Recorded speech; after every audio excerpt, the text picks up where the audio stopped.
Just, it's right there. Good thing you get a left and a right brain. On the other side of you.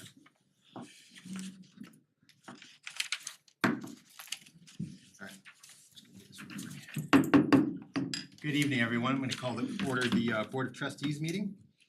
Thank you very much. Would you please stand and join me in the Pledge of Allegiance? I pledge allegiance To the flag of the United States of America, and to the republic for which it stands, one nation, under God, indivisible, with liberty and justice for all. Thank you. Clerk, will you call the roll, please? Mayor Perspex. Here. Mayor Pro Tem Grace. Here. Trustee Hardy. Yes. Trustee Albrecht. Here. Trustee Murphy. Yes. Trustee Ayers. Here. Trustee Kurtz. Okay, we have a full board tonight. Thank you. Next on our agenda is citizen participation. This is a chance for anyone in the audience tonight to speak to something that is not on tonight's agenda. So there'll be time for the annual report of the Sheriff's Office and the fireworks event. First we have signed up is Aaron and Alyssa. Did I get that right? Yeah. And if you could come to the front, state your name and address again, please. Thank you. Aaron Mercer, 208 East Nebraska Avenue, Berthoud. And Elissa Robb. Thank you. So we're here tonight because we have a huge problem on our street, East Nebraska Avenue, with people hauling ass all day long, every day. There's not a single stop sign between First and Southeast Fourth. There is some speed limit signs out there, 25. I would say the average speed on that street is 35, 40. Lots of people exceed 60. Yeah, had one last night while I was sitting on my porch. And it's just getting to be an issue. There's people that walk on the grassy area along the street with their pets, kids, whatever. People don't slow down. Getting my kids ready for school in the morning, opening my car door. There's been times where I've damn near had my car door ripped off because people just don't care. Street is fairly narrow. I know there's plans for expansion at some point, but with the issues we've had and people just not caring and the safety of my kids, other kids, I would like some additional stop signs put in at Southeast Second and Third, or some sort of speed calming devices to slow traffic down, because it's getting to be an issue. So I'm tired of yelling at people all the time, slow down. We went door to door collecting signatures. Most people don't answer their doors, but so far we have collected just over 50% of signatures, all requesting stop signs at Second and Third. That would be stop signs impeding the flow of traffic east to south. So we already have north-south stop signs, and they need to be turned into three-way stop signs. And we're the only street in the whole subdivision that doesn't have Stop anything. signs. Everywhere else in Mary's Farm has stop signs on alternating Iowa, streets. Colorado, they all have stop signs. Yeah, getting to be an issue, so. And Okay. the problem's been getting worse and worse over the years. We did have a speed sign put in 2 or 3 years ago that showed everyone was speeding, but nothing really. I think it's a Happened after that. competition on how fast they can go and to be quite honest. What's the speed limit right now? 25. This is something I made a request in a meeting several months ago. Yeah. Okay, Administrator Kirk, can we look this over? Yeah, so we have, based on Trustee Hardy's request, part of the challenge with Nebraska is that when Spartan gets extended, it's intended to be a collector street. That's why it doesn't have stop signs today, is that it's intended to gather and funnel cars onto a collector street that then connect to other larger arterials and highways, right? And that's kind of how the road system functions. And so Nebraska is kind of one of those weird spots where it's certainly much more residential, but it is intended to function differently. And I'd say And not to have several stops along the route. And so in thinking about the long-term future of that road, it will be the only other stop sign along that stretch from Spartan to Nebraska will be at Fifth Street. And that's the one where there's one currently, from Berthoud Parkway all the way to County Line Road. I don't know that that makes sense, but what we wanted to do is look at that entire road in as a comprehensive street system rather than just 2 or 3 blocks worth of street, so that we put in appropriate speed measures for the entire corridor and not just to deal with that one particular issue. I do think that there are some speed control measures that we can institute through there. Whether or not it's stop signs at both of those intersections, I'm not sure that's the best spot to do it.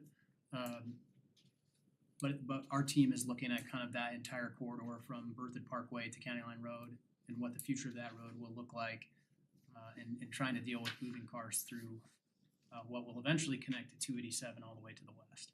So about some like minor little bumps. So we did look at, we actually just met last week and looked at some speed bump specifications and standards, and the Lucas standards I think are, we don't have speed bumps in town today, and we're hesitant to put in speed bumps because everybody wants speed bumps, and we get those requests all the time.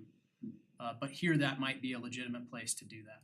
Or like a raised crossing. A raised Yeah, that's crosswalk what or speed I was thinking. bumps, so the traffic continues to flow, but that it slows down. And that's probably the best way to do that is with speed bumps.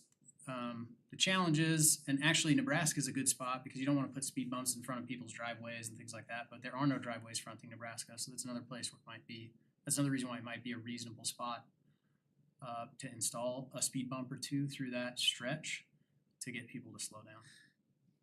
I didn't mean to interrupt. Did you have anything? I was gonna say, and we are aware of the town's master plan, however, it is a residential area, it is not a highway, it is not a county road. It is a residential road with lots of kids playing on it, especially in the summers. It is street parking, as you said, we do not have driveways in that neighborhood. And there are lots of elderly rockers and lots of rockers with their dogs and lots of kids riding their bicycles. So granted, it could be a throughway at some point, which for emergency egress, understood, but it's still a mainly pedestrian functional neighborhood with lots of small children and pets. Somebody's gonna get hurt. It's gonna happen. Yeah. Can we I get some guarantee it. extra patrol over there too, maybe? Yeah, I think we can talk to Sergeant Williamson about that tonight. We've had that done and they go in the middle of the day when there's no traffic, kind of pointless. Okay, well, we can talk that through the sheriff's office because there might be other opportunities there. It seems like until that crossing actually goes through too, there might be some temporary stuff we can do. And then when we have to widen it, then we can do other stuff, right? Yeah, again, I think from our standpoint, striping, speed bumps, and even some permanently installed flashing radar signs actually have a pretty significant impact on slowing traffic down. Typically, we're installing several of them around town now, and this is a spot where it'd be appropriate to put one. Just to remind people they're not supposed to be going that fast. You're gonna get jerks that drive too fast on every street. It doesn't matter what. You'll have kids that'll try and jump the speed bumps. I mean, that is an unfortunate reality of life, is that some people are totally disrespectful of other people's safety. But I think with a lot of those measures, we would see speed slow down fairly significantly. Is there ever gonna be a sidewalk on the opposite side? I'm guessing sooner or later. So I think the ultimate plan for that roadway is widening so that we can push traffic away from the houses. And we do that with a combination of a parking lane and a 6-foot wide bike lane there on the north side of the road. Okay. And then, 2 travel lanes and another bike lane, but probably no parking and probably no sidewalk in the short term. If those county lots on the south side of the road ever redeveloped and somebody came in and wanted to annex and subdivide one of those, they're like, most of them are 10-acre parcels, I think. Then maybe we'd have, then maybe we'd start to put sidewalk in. But I think for the foreseeable future, we would expect pedestrians to stay on the north side of the road. I think there's value to if we had a sidewalk on the to do a raised crossing, so it has 2 benefits, right? To slow traffic and then help pedestrians. Yep, absolutely. Okay, we'll bring it up. We'll keep it. Thank you for coming out. She's got a signed petition, does she want to turn that into Christian or something? or- Yeah, Do you want the original or I made photocopies too? I don't know if Copy's fine. you could turn that into our clerk, that'd be great. Thank you for doing that, by the way.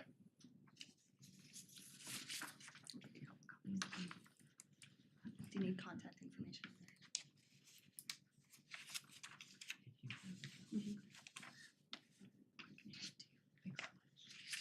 Thank you very much. Thank you. Appreciate you guys coming out.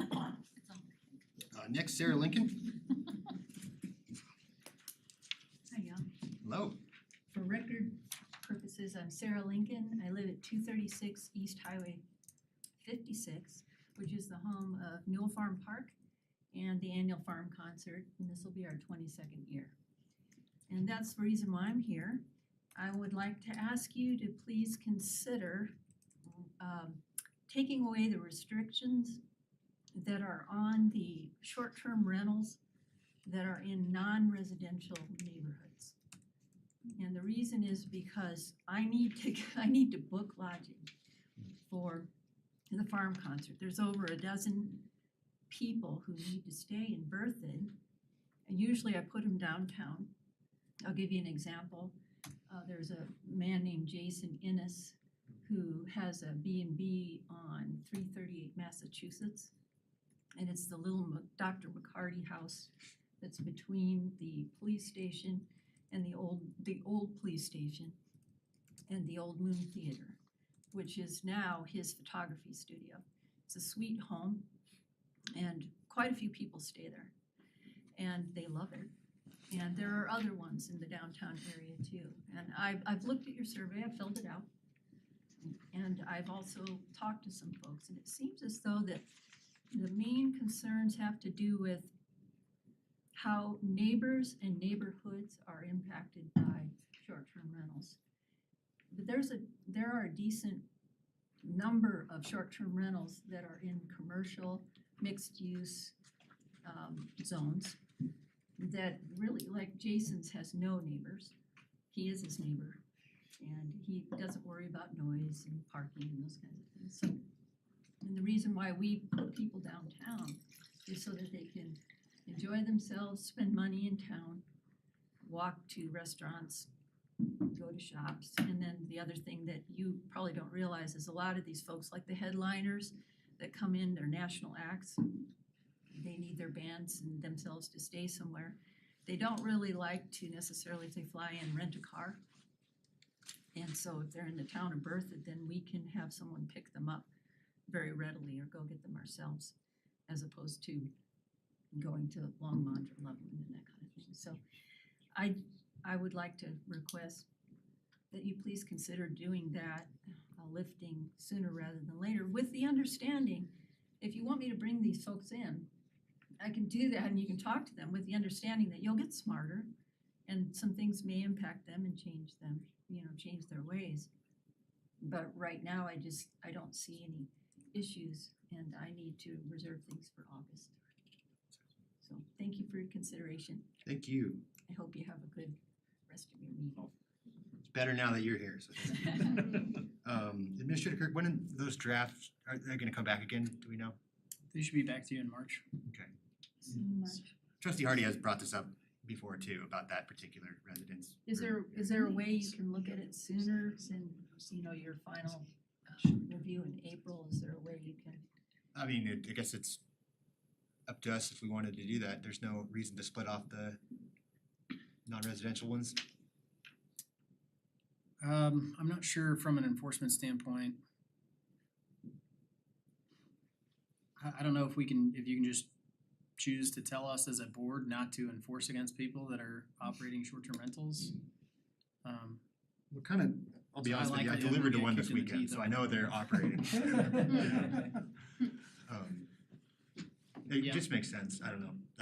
We'll bring it up, I guess, under reports that we'll need to have that, Okay. if you wanna do something like that. Appreciate it if you just consider it, talk about it, and it would help us. Thanks.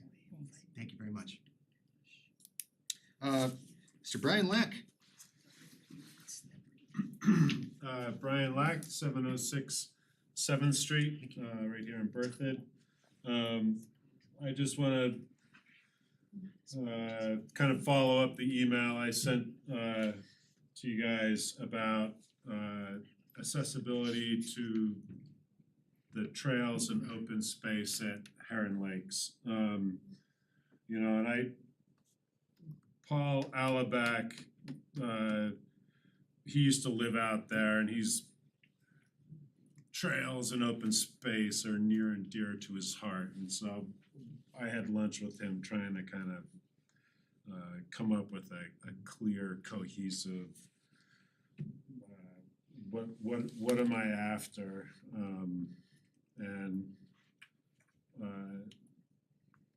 we found an article from the presentation that was given to the board in 2018, the public benefits of a metro district, Heron Lakes, and the opening benefit for the town of Berthoud is every amenity that is operated by the metro district is permanently open to the public. And there's a long list of items that are supposed to be permanently open to us. So I'm here just to urge the board and staff and just to really look hard and long at whatever we're doing with gates out there. Most good people, if they see a closed gate, they just turn around. And, you know, so I think a closed gate is a closed gate, even if you drive up to it and it opens. And I know Chris and I were just speaking about some of the obstacles that we're gonna have developing that place out there. But I think, you know, one of the other things they tell us are 10.86 miles of trails. I recognize a lot of those haven't been made, and I recognize also a lot of them are sidewalks. And Paul had told me when he was involved in our town politics, or that he was pushing for a 10-foot wide sidewalk because that is the true width. If you're gonna make a sidewalk into a trail, 6 foot doesn't cut it. All the sidewalks are 6 feet. It's really hard to tell when is it a sidewalk, when is it a trail. The signage out there right now is confusing at the best. Previously, there were a bunch of no trespassing signs, which staff did go out and have those removed, but it's just not, it's not conducive. It doesn't feel like it is permanently open to the public. And so I think a lot could be done with better signage. Maybe let's just remind everybody that there are 3 stakeholders out there, and we put up combined $1.4 million. Maybe a sign that says, you know, in the works, just as a reminder to everybody that indeed that area is for all of the citizens of Berthoud. So I'll be back on the 27th. Apparently you guys are gonna be talking about some of these issues then, but I think you know, sometimes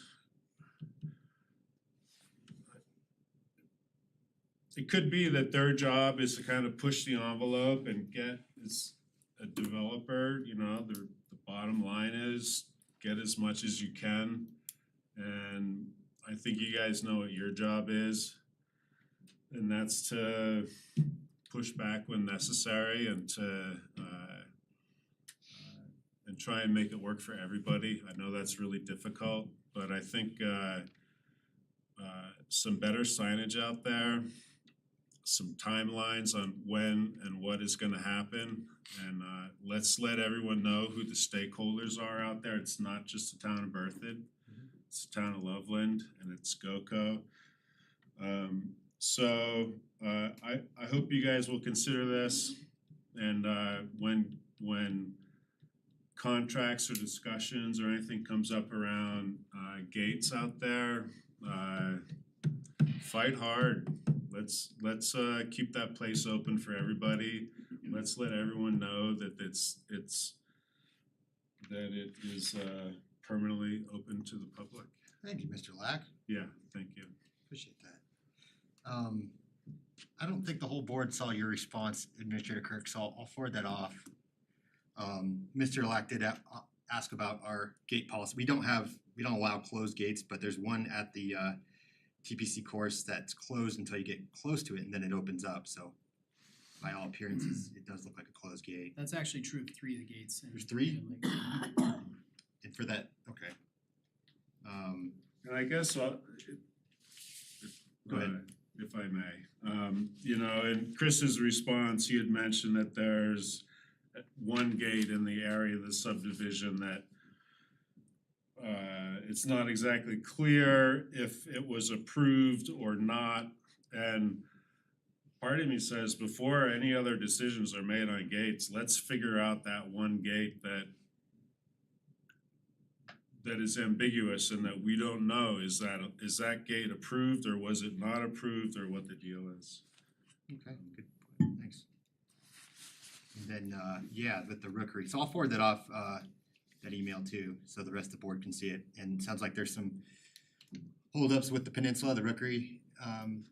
The peninsula that's not really in Heron Lakes proper, that's off of County Road 10E. Mhm.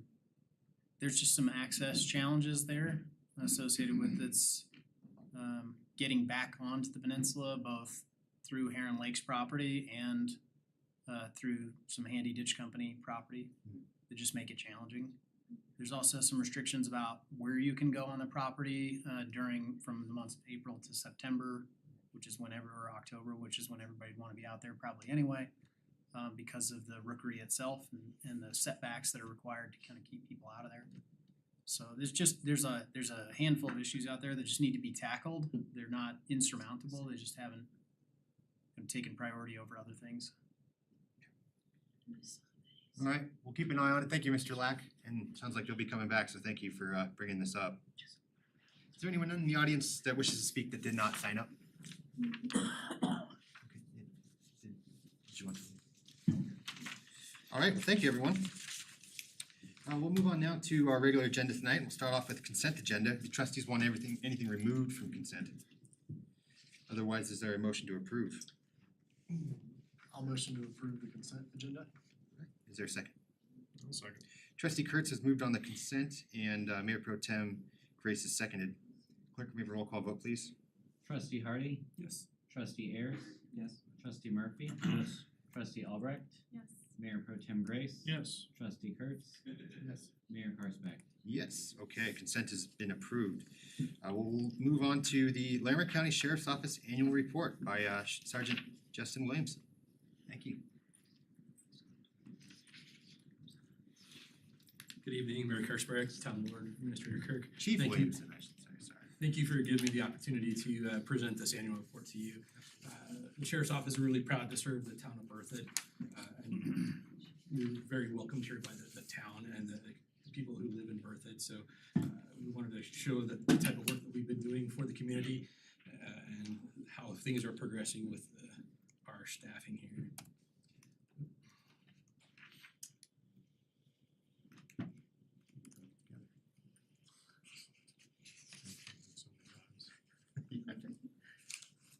Are you listed on your monitors now? Yep, that's it. Looks great. There we go. So the first slide is a roll-up of the total number of calls that were in Berthoud, broken down by type.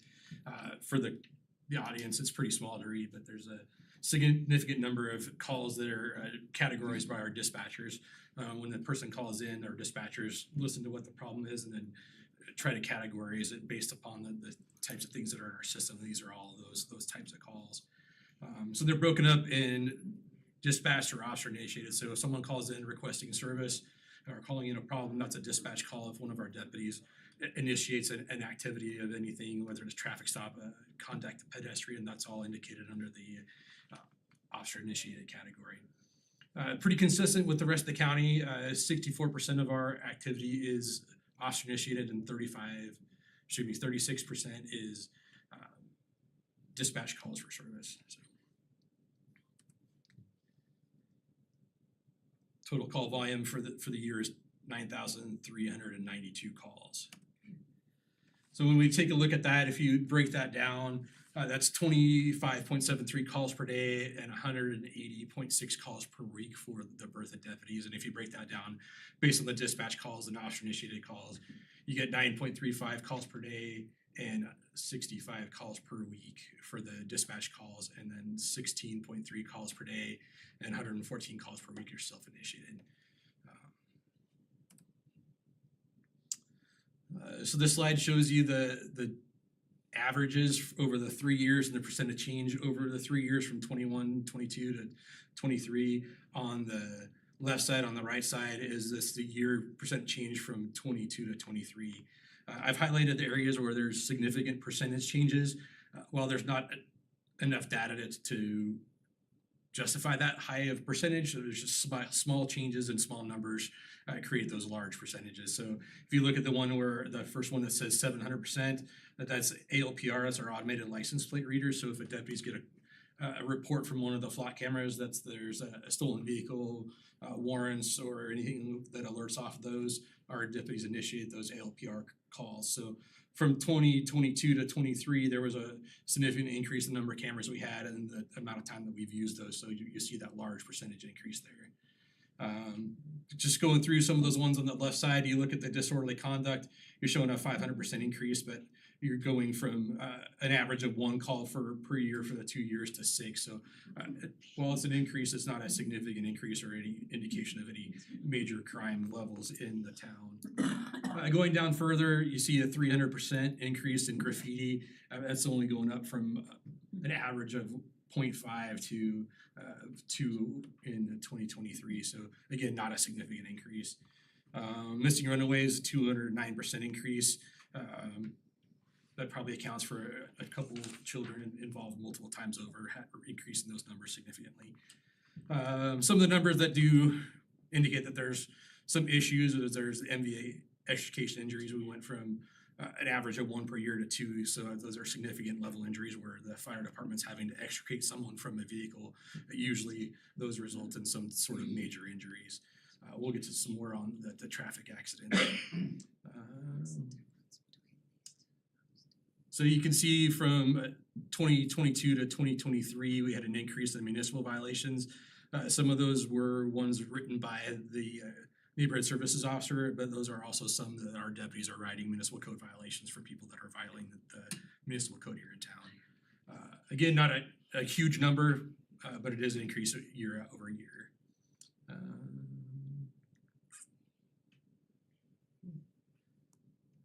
This one's for our officer-initiated.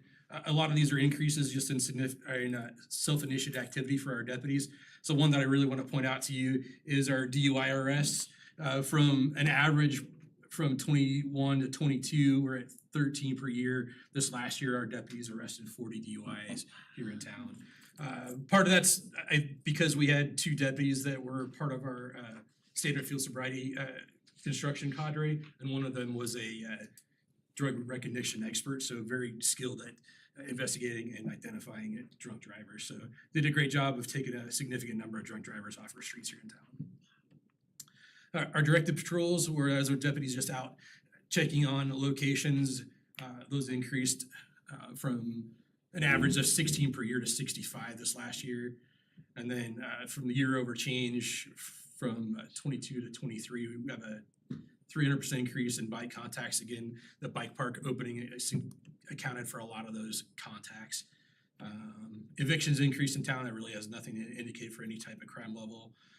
Mental health, those increased by 200%. Obviously, that's system-wide for the entire county and most of law enforcement having to deal with those type of calls. Our agency is significantly invested in our co-responder program to help deal with those. And our co-responders do respond to Bertha to assist us with those calls. Real quick, actually, there's a solicitor, I've seen it a couple times now, it's actually gone up. Could you, I guess, talk about what that is? I'm not quite picking up what the solicitor code is between the last page and this one. So the difference is like the previous page, those were dispatch calls where someone called in and complained about a solicitor. The ones on this page are solicitors that are contacted or seen by our deputies or code enforcement that are contacting those people. So I know we've had complaints about them repeatedly being in areas, so they've looked for them and have identified them. So like solar panel salesmen and. Yeah, whatever they were selling. I know they did issue one citation for sure last year for one solicitor, so.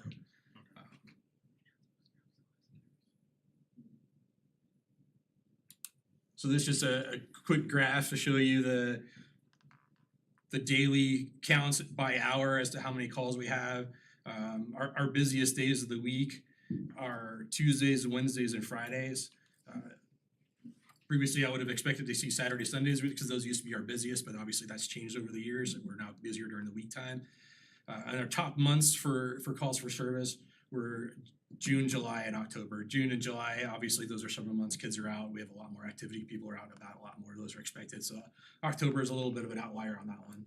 And our busiest hours of the day are between 8 and 9, from 5 p.m. to 6 p.m. Those are both rush hour times. Those account for a lot of our accidents and traffic contacts when there's a lot more traffic on the roadways. And then from 2200 to 2300, I'm guessing a lot of that's just a self-initiated activity by our deputies. Last call. This is a heat map, shows you where the locations of our majority of our calls are for the Berthoud area. The yellow indicates the most number of calls, so those areas that are yellow have the highest call frequencies. The intersection up there at Berthoud Parkway and Highway 287, actually I wasn't showing this one, but you'll see that one other one, but then you have County Road 14, Woodcock Street, those apartments there where we get a significant number of calls, so that's a high call volume area. Down here around Town Hall, we have our desk deputy that takes a lot of calls there. We have walk-in calls and bin checks and stuff. Those account for a lot of those calls here at the Town Hall area, showing you that large yellow area here at the Town Hall. This slide shows us our top 10 call locations for the year.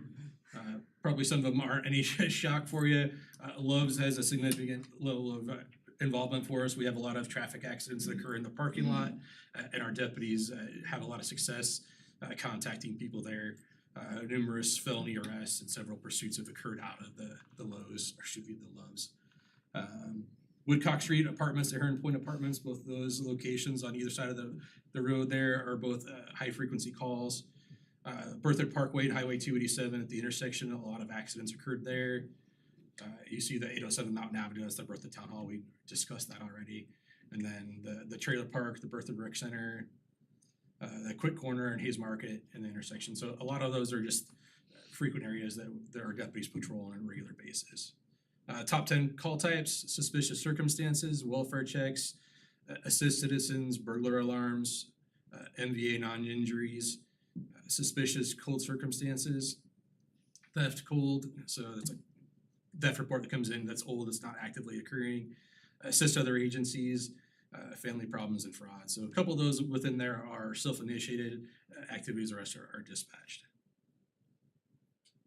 Oh, I'm sorry, these are all for our dispatch calls. The next slide will show us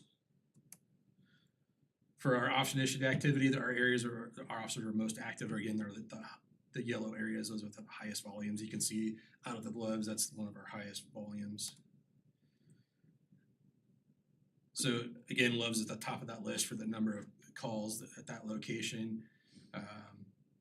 The Northern Water, that one's skipped because our Sheriff's Office contracts that with them to do security for their installations throughout the county. So we've taken that one out of the listing there. Again, the intersection of Berthoud Parkway and 287, the rec center, another intersection, the high school and the middle school, they're patrolled every day by our school resource officers, so that accounts for a lot of those contacts there. Some of those probably are actually calls for service or self-initiated activities at those locations, but most of those are our deputies doing their daily patrols at those locations. And then you round out at the bottom with, again, the Heron Point Apartments. So this is the en route and queue time by priority for the dispatch. This is for all of Larimer County. I just wanted to point out to you that what our dispatch response time is compared to the rest of the county. Part of this is due to the geographic location of the county or further distances away, but the average response time to calls from the call to the time the deputy arrives on scene is 13.1 minutes for the county. From time the deputy goes en route to the time of arrival is 10.2. These for the code 3 calls, those are our highest priority, like active in progress calls. So if we look at the Berthoud, we're at 7.1 minutes for a response time, which is pretty good. Probably some room for improvement there. Some of those may have to do with some of the areas that are further out from the town hall or the main area where deputies spend a lot of time. So if you get an emergency call out towards I-25, it's gonna take a little longer to get there, so that may account for part of that. But significant decrease from the 13 minutes to 7 minutes in Berthoud, so. So this is a heat map of our motor vehicle crashes. Again, the yellow areas are the highest locations. So Berthoud Parkway and Highway 287 has our most crashes in Berthoud, followed closely behind by the Loves, where we have a bunch of minor little fender benders in the parking lot. But you can see throughout the town where the bigger intersections are, that's where we have the accidents. So this is a breakdown of our accidents by type. You have the MVA, unknown injury, where those come into our dispatchers that there's not any injuries known, that they don't have any information on the accident, so they come in as an unknown injury. A lot of those will end up being non-injury, some do end up being injury. Hit and runs, we had 49 last year, 2 MVA extractions, 46 injury MVAs and 142 non-injuries, with a total of 275 accidents for the year. We don't have those broken down by location, but the heat map kind of shows you where those high locations are. So if we look at what Berthoud had for 275 crashes, Wellington only had 58. Part of that has to do with the number of highways that run through the Berthoud jurisdiction compared to the one that's in Wellington. So a little bit of difference, but there's a significant number difference there. So for last year, total calls for Larimer County were 56,080. Berthoud had that 9,392 of that, which accounts for 16.74% of the calls for the entire county were for Berthoud. If you look at our staffing makeup, our staffing is about 11% of what the entire county's staffing is. So then we're running at 16.74% of those calls. So we're slightly above our percentage for the number of calls that we take.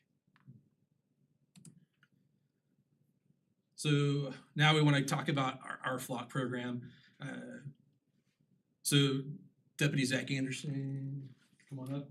He's the one that spearheaded our program for us. He actually sought out and worked with the flock safety company to bring this program to the area. So I'm gonna let him go through this section.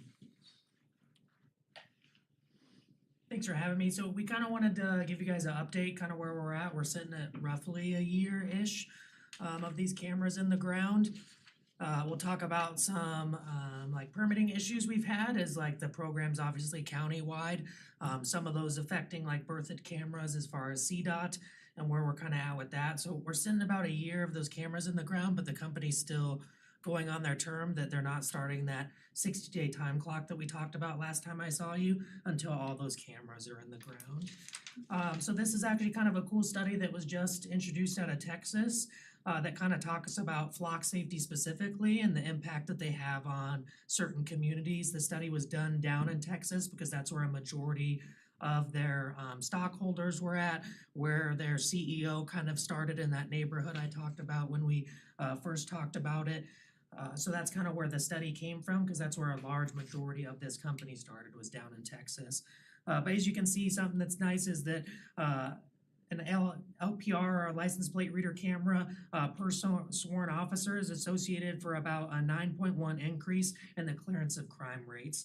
You will significantly see this if you guys read it, this study. There's links on there as well, that the increase is even higher in communities that are smaller. So very large jurisdictions, those cameras are spread out over a very wide map area where they do have clearance rates that help, but smaller agencies, the clearance rate is going up because this camera is basically acting as an officer that's sitting at that intersection and running everything that's going by it. We'll talk about some of the cases that are pretty major that we've had so far last year, and Berthoud specifically, and kind of our numbers down here in the town, just because obviously that's where the investment's at, right? And that's kind of where the project started and kind of where it got spearheaded, and then it kind of branched out countywide. So Berthoud right now has about 10 cameras with additional coming, there's about 4 we're waiting on that we're waiting on CDOT right-of-way permits. The state put a moratorium on their right-of-way permits until they could get a system in place where their auto theft team or their captain that's over what's called CATPAW, which is a auto theft prevention group that the state runs that funds grants for law enforcement intervention training. Recently, you guys will see them out at the Eagles games in March if you guys are there, where they're handing out information on how to prevent auto theft, like catalytic converter, etching. This group provides a lot of grant funding towards law enforcement, that we even see money as an agency that pays for overtime, pays for license plate readers if we ask for it, but also pays for a team, which I also liaise with, that can come out and we can dump a bunch of detectives into the Berthoud area if we run an operation down here, where you get detectives that specifically work auto theft that are driving around with mobile license plate readers on top of their cars. So that's kind of where the cameras got paused on those right-of-ways, was for that auto theft team with the state patrol, or the people that do this a lot and are paid by the state to look at this. They wanted to put a pause on it because the governor's like, hey, we're seeing an increase in this. How do we stop this? We want to see this percentage decrease in our geographical areas. And they're like, hey, well, first thing is we have a ton of permits in here that are getting backlogged that we think we can have a smoother process. So that got paused a little bit while the state patrol worked it out. Now everything goes through their auto theft unit before it hits CDOT. So right now I'm working on those permits. We have about 29 or so of them countywide, with about 4 of them in town. That we're just submitting those applications, which will go through now that that has been brought back on a couple months ago. So that was kind of the stall in it, is just waiting for CDOT and the state patrol to be able to decide what their process would look like and what they're doing to better affect it, which is things that they're very big on being collaborative as far as agencies. That this study, if you guys look into it, has a very wide range if those cameras are in there, like how we solve crimes even using cameras that are further south into Boulder County or out into Weld or the city of Fort Collins, right? Criminals don't have geographical boundaries, so we obviously do in a sense, but we feel like we shouldn't when it comes to investigating crime and solving crimes for our communities. So the state patrol wanted to make sure that that was a part of their permitting process, that we're not like Larimer's gonna put a camera on 287 and Longmont's gonna put one 1 mile south in their county, right? That we're not overdoing each other, that we're sharing as much information as we can to better everyone, because they're going to different jurisdiction. Those cars are going elsewhere when they get stolen. It just makes it a smoother process to where we're not walking over each other. So those permits will be coming, those cameras will go on the ground once those get approved. And then as we get those going on, the demo will take place once everything is physically in the ground. And we're waiting on about 29 cameras countywide and about 4 of them in Berthoud, which is just the ones on 56 and then on 287, which is CDOT right-of-ways. Right now, Berthoud has 11 sworn deputies, as you can kind of see from that study that we put in there. It leads mostly to Flock Network and about a 50-kilometer radius, which is kind of the next slide I'll show you guys, about a 1% clearance rate. But obviously that 9.1% clearance rate per officer is what we're looking at, right? Because if you just had those officers and not those cameras, that clearance rate would be much lower. We don't solve a significant amount of property crimes because we're missing key evidence of like a license plate. We'll kind of go over some of those case studies. Right now we have access to about 250 cameras in Colorado and about 1,800 nationwide from other states that have agreed to share with us, and we're sharing our reads with them to kind of get everything that if they're going out of state or those cars are leaving down to like Mexico, we've seen stuff on the auto theft unit of it going down into there, getting re-VINed and coming back into the United States to be sold, where they're swapping stolen VINs for clean VINs on vehicles, very like sophisticated, high enterprise criminal networks. These cameras allow us to kind of track where those cars went, or even just generic homicides, kidnapping suspects, missing persons. Our investigations division can start looking at, did this person leave? Does this person go somewhere? Like, where can we find this person without having to call every jurisdiction on a route that we think they go to, and kind of narrow down where we're at.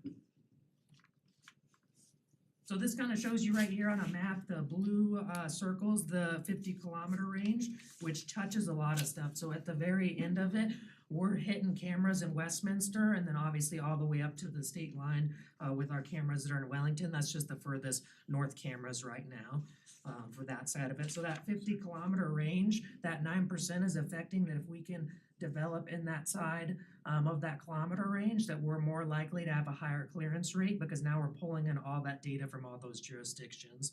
We're talking different counties from the metro area to Weld to Greeley and then into here. A significant amount of our auto theft recoveries have been in Greeley, and that's been the auto theft unit's prime target in 2023, where we saw like a reduction of the state is looking Parkway and Highway 287 northbound, Berthoud Parkway and County Road 14 southbound, and then First Street at Highway 287, kind of the bypass coming southbound right there. So those cameras are very high on alerts, but it's not a shock because that's a very high traffic volume area. And those cameras that we have is where we're seeing really high success rates with our clearance rates on our cases here in town. At least the ones that I've reviewed that I've had contact with and the ones that other deputies are sending. These top 3 camera locations are usually gonna be the ones that provide clearance for us on those alerts. These are kind of our stats right now. Berthoud before these cameras was sitting about maybe 1-2 recoveries a year, and now we're sitting at 8 total for 2023. So recovered 8 stolen cars. We're sitting at probably close to maybe a little over $1 million in like recovered value. Some of those were significantly less as far as their blue book. Some were significantly high. That's what kind of skews that number, but that money and getting that car back is really what's very powerful about these cameras and getting those suspects into custody. 3 stolen plate recoveries, so that's just people that take license plates, put it on their car to go commit crimes, and then someone notices, oh, my front plate's gone and reports it. We recovered 3 of those license plates in town just off these alerts. 4 felony warrants and then 7 misdemeanor warrants. Obviously, we have a very high significant amount of alerts, but as we're realizing as we go through this demo, there's more of this stuff on our roadways that are passing through than what we have deputy personnel to handle between calls for service and these cameras basically chirping off every couple of minutes for things like that. So deputies will kind of prioritize if they're in the area, like stolen cars, right? You're gonna be number 1. We're trying to get those high level warrant arrest, felony, warrant arrest, those stolen cars. But a lot of those high alert rates are usually like stolen license plates that could account for misreads. Those numbers are just very high just because the camera's not perfect, but those stats include misreads in there. So we've been super happy with the success rates on it. 8 is better than 2. That's more people that we can get their car back, and that's a higher likelihood that most of these ones that I reviewed, we're sitting at less than a month recovery time. Some of it's recovered the second day that it's reported, is we're hitting off a camera and recovering that, but the recovery times are sitting at the max 30 days. The state average is usually about 60, so we're well under that threshold of what state averages is as far as what we're recovering in the town limits. So kind of talk about some of the cases. These aren't everything. We've obviously had a ton, but I kind of pulled out the ones that were very vital. So some of these are very generic, and that's just because these have ongoing criminal prosecutions that I can't get into the nitty-gritty details with, just because that can affect a case down the road with the district attorney's office as these go through prosecution. So it's used to identify a suspect in a vehicle theft and a trailer theft. That suspect was identified and criminally charged, whereas without this license plate reader, all we had was a side profile of a truck. We were able to use the time frame to kind of figure out, okay, this would have had to pass this camera if they're coming from the Denver area because they were hitting on license plate readers out there. Let's start looking at this and kind of backtracked and use some old school police work of just tracking this person down, identifying them, interviewing them, and then that suspect's been charged and the trailer's been recovered. Used to assist in 2 homicide investigations out of the city of Loveland. So they used our cameras to just kind of track their homicide suspects on did they go through here? Does their route match what their friends saying, what their cell phone data was saying? Not that they were down here committing crimes by any means because they ruled that out, but our cameras were used to kind of pinpoint what routes they were going and to validate what information they're getting from those suspects in those post interviews. Both those suspects have been arrested and are currently awaiting prosecution and going through the criminal side of it as far as the district attorney's office and court. Used to solve a drive-by shooting in Prairie Star. This is probably one of the big ones that we take as a win off this camera system, as this is the bread and butter of where this camera system started from, which is in the neighborhoods trying to solve crimes that law enforcement and other jurisdictions may not be able to respond to for days. Lakewood right now is sitting about some burglaries they said are in their pending queue for 72 hours until they can get to it if there's not a suspect on scene, just because they're so busy with calls for service. So these license plate readers allow us to work leads faster. This call came in, the people woke up, noticed the gunshots in their house, called in, and we had a suspect identified and in custody around the 20-minute mark after the initial call for service, which is super fast. Whereas the truck they were driving was just a generic make and model, that if all we had was the Ring video footage, which we used to kind of confirm that that person was driving through at the right time and we had the right car looking at the license plate data. But if we just had that side profile, we may have not got a lead for months, years, right? It kind of depends. It's all situational dependent, but having a suspect ID'd in 20 minutes really gave some relief to that family that was involved in that, and they also kind of saw the power of it where they were a little nervous about those at the front of their neighborhood, but now they're like, hey, now we see what the use is behind these and that you guys are using it for good, right? And we're not using it to kind of track citizens' movements. And used to identify a suspect in a home burglary of a home that was under construction. This was in TPC, so that suspect struck multiple homes and stole a wide variety of construction equipment up into the 20,000-30,000 range of just plywood stuff when it was very expensive when we were going through that kind of shortage, and just other things as such as appliances.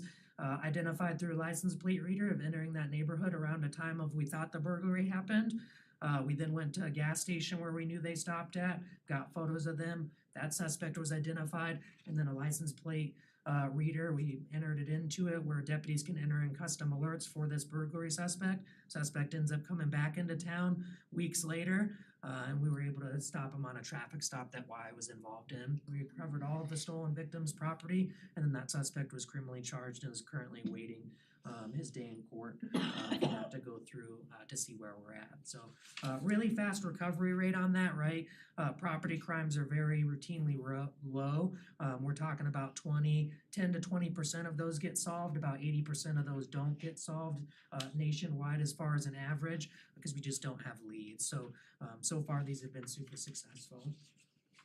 Used to stop an Amber Alert in Loveland. Our cameras are just used to confirm right at the beginning of 2023. Sorry, that's a typo in there. Lakewood had a missing 6-year-old girl that was in a car that was abducted. They entered it out and Loveland PD got an alert off their camera. They then used our cameras to be like, did this person go south? No. Officers lost sight of it in this area, so we kind of created a perimeter and we were able to recover that suspect in that car and that little girl that was saved. So obviously used as a tool to kind of narrow down where we're going to flood an area. We just pinpointed it to a good region and then flooded that area with cops where we were able to find that person. This is my case, but used it to track a 93-year-old missing elderly man that came out in roughly December of 2023. If you guys remember that silver alert coming out, the AOPR was used as the gentleman was coming into town to basically corroborate or get info from his wife on, does he take this route? Would he be on this road? And she's like, no, that's weird. So then we're like, maybe this is a medical issue or we're going into some other thing that might be going on. So entered him in as missing, attached his license plate. We had a great photo of his car that we sent statewide as a BOLO. Other agencies assisted in looking at their license plate readers. And then he went all the way over from the Denver area all the way up into Winter Park where he's finally located off one of their license plate readers, hit off his vehicle. The chief actually in Winter Park stopped the gentleman and then got him medical care that he needed and then reunited with his family. But that was roughly about a day later of him just driving all over the metro area and agencies trying to get to his car as fast as they could as he passed those license plate readers. But obviously having that data was vital for us to kind of confirm that he's not on a route that he normally is, and that now we're looking at something that we need to start taking seriously and get his car in. But that photo was really helpful to send to agencies that you can say it's a generic, like let's say Subaru, but when you put a photo in a cop's hand, they're like, okay, like there's a sticker here, there's a roof rack, something that they can look at it and they're like, oh, that's it, as they're kind of driving around the road. Used to identify a motor vehicle suspect that was involved in 2 vehicle pursuits. This is a case I was involved in. It's currently awaiting apprehension for the suspect. Both the cars have been recovered though. That suspect has been linked to 5 other motor vehicle thefts in the metro area, including the 2 that we obviously have in Berthoud. So obviously 7 total that we're talking about, these 2 parties that were involved in these pursuits with us. In stolen vehicles, 2 of them were out of our jurisdiction, but then about 5 of them were other metro areas that they're also suspects in. We use those license plate readers to look at photos of their habits and their movement, and we're able to see them as we kind of went back in that historic data up to 30 days, that they were removing certain stickers off a car that they stole, and then we were able to just do old school cop work of going down every car that matches that make and model, to be like, all right, which one has these stickers? Oh, this one does, and they left like a CSU Ram logo up in the top corner that we were able to use to be like, yep, that's it. Both those cars were recovered, one down in Broomfield and then the other one down in Reed Ridge. But to be able to get that person identified, criminally charged, just takes it another step that now this victim, especially the ones in town here, feel at least partially whole. Their car was unfortunately totaled after they committed a hit and run down in Reed Ridge, but now at least they know someone is gonna get held accountable for this and they can seek that restitution once that person is apprehended.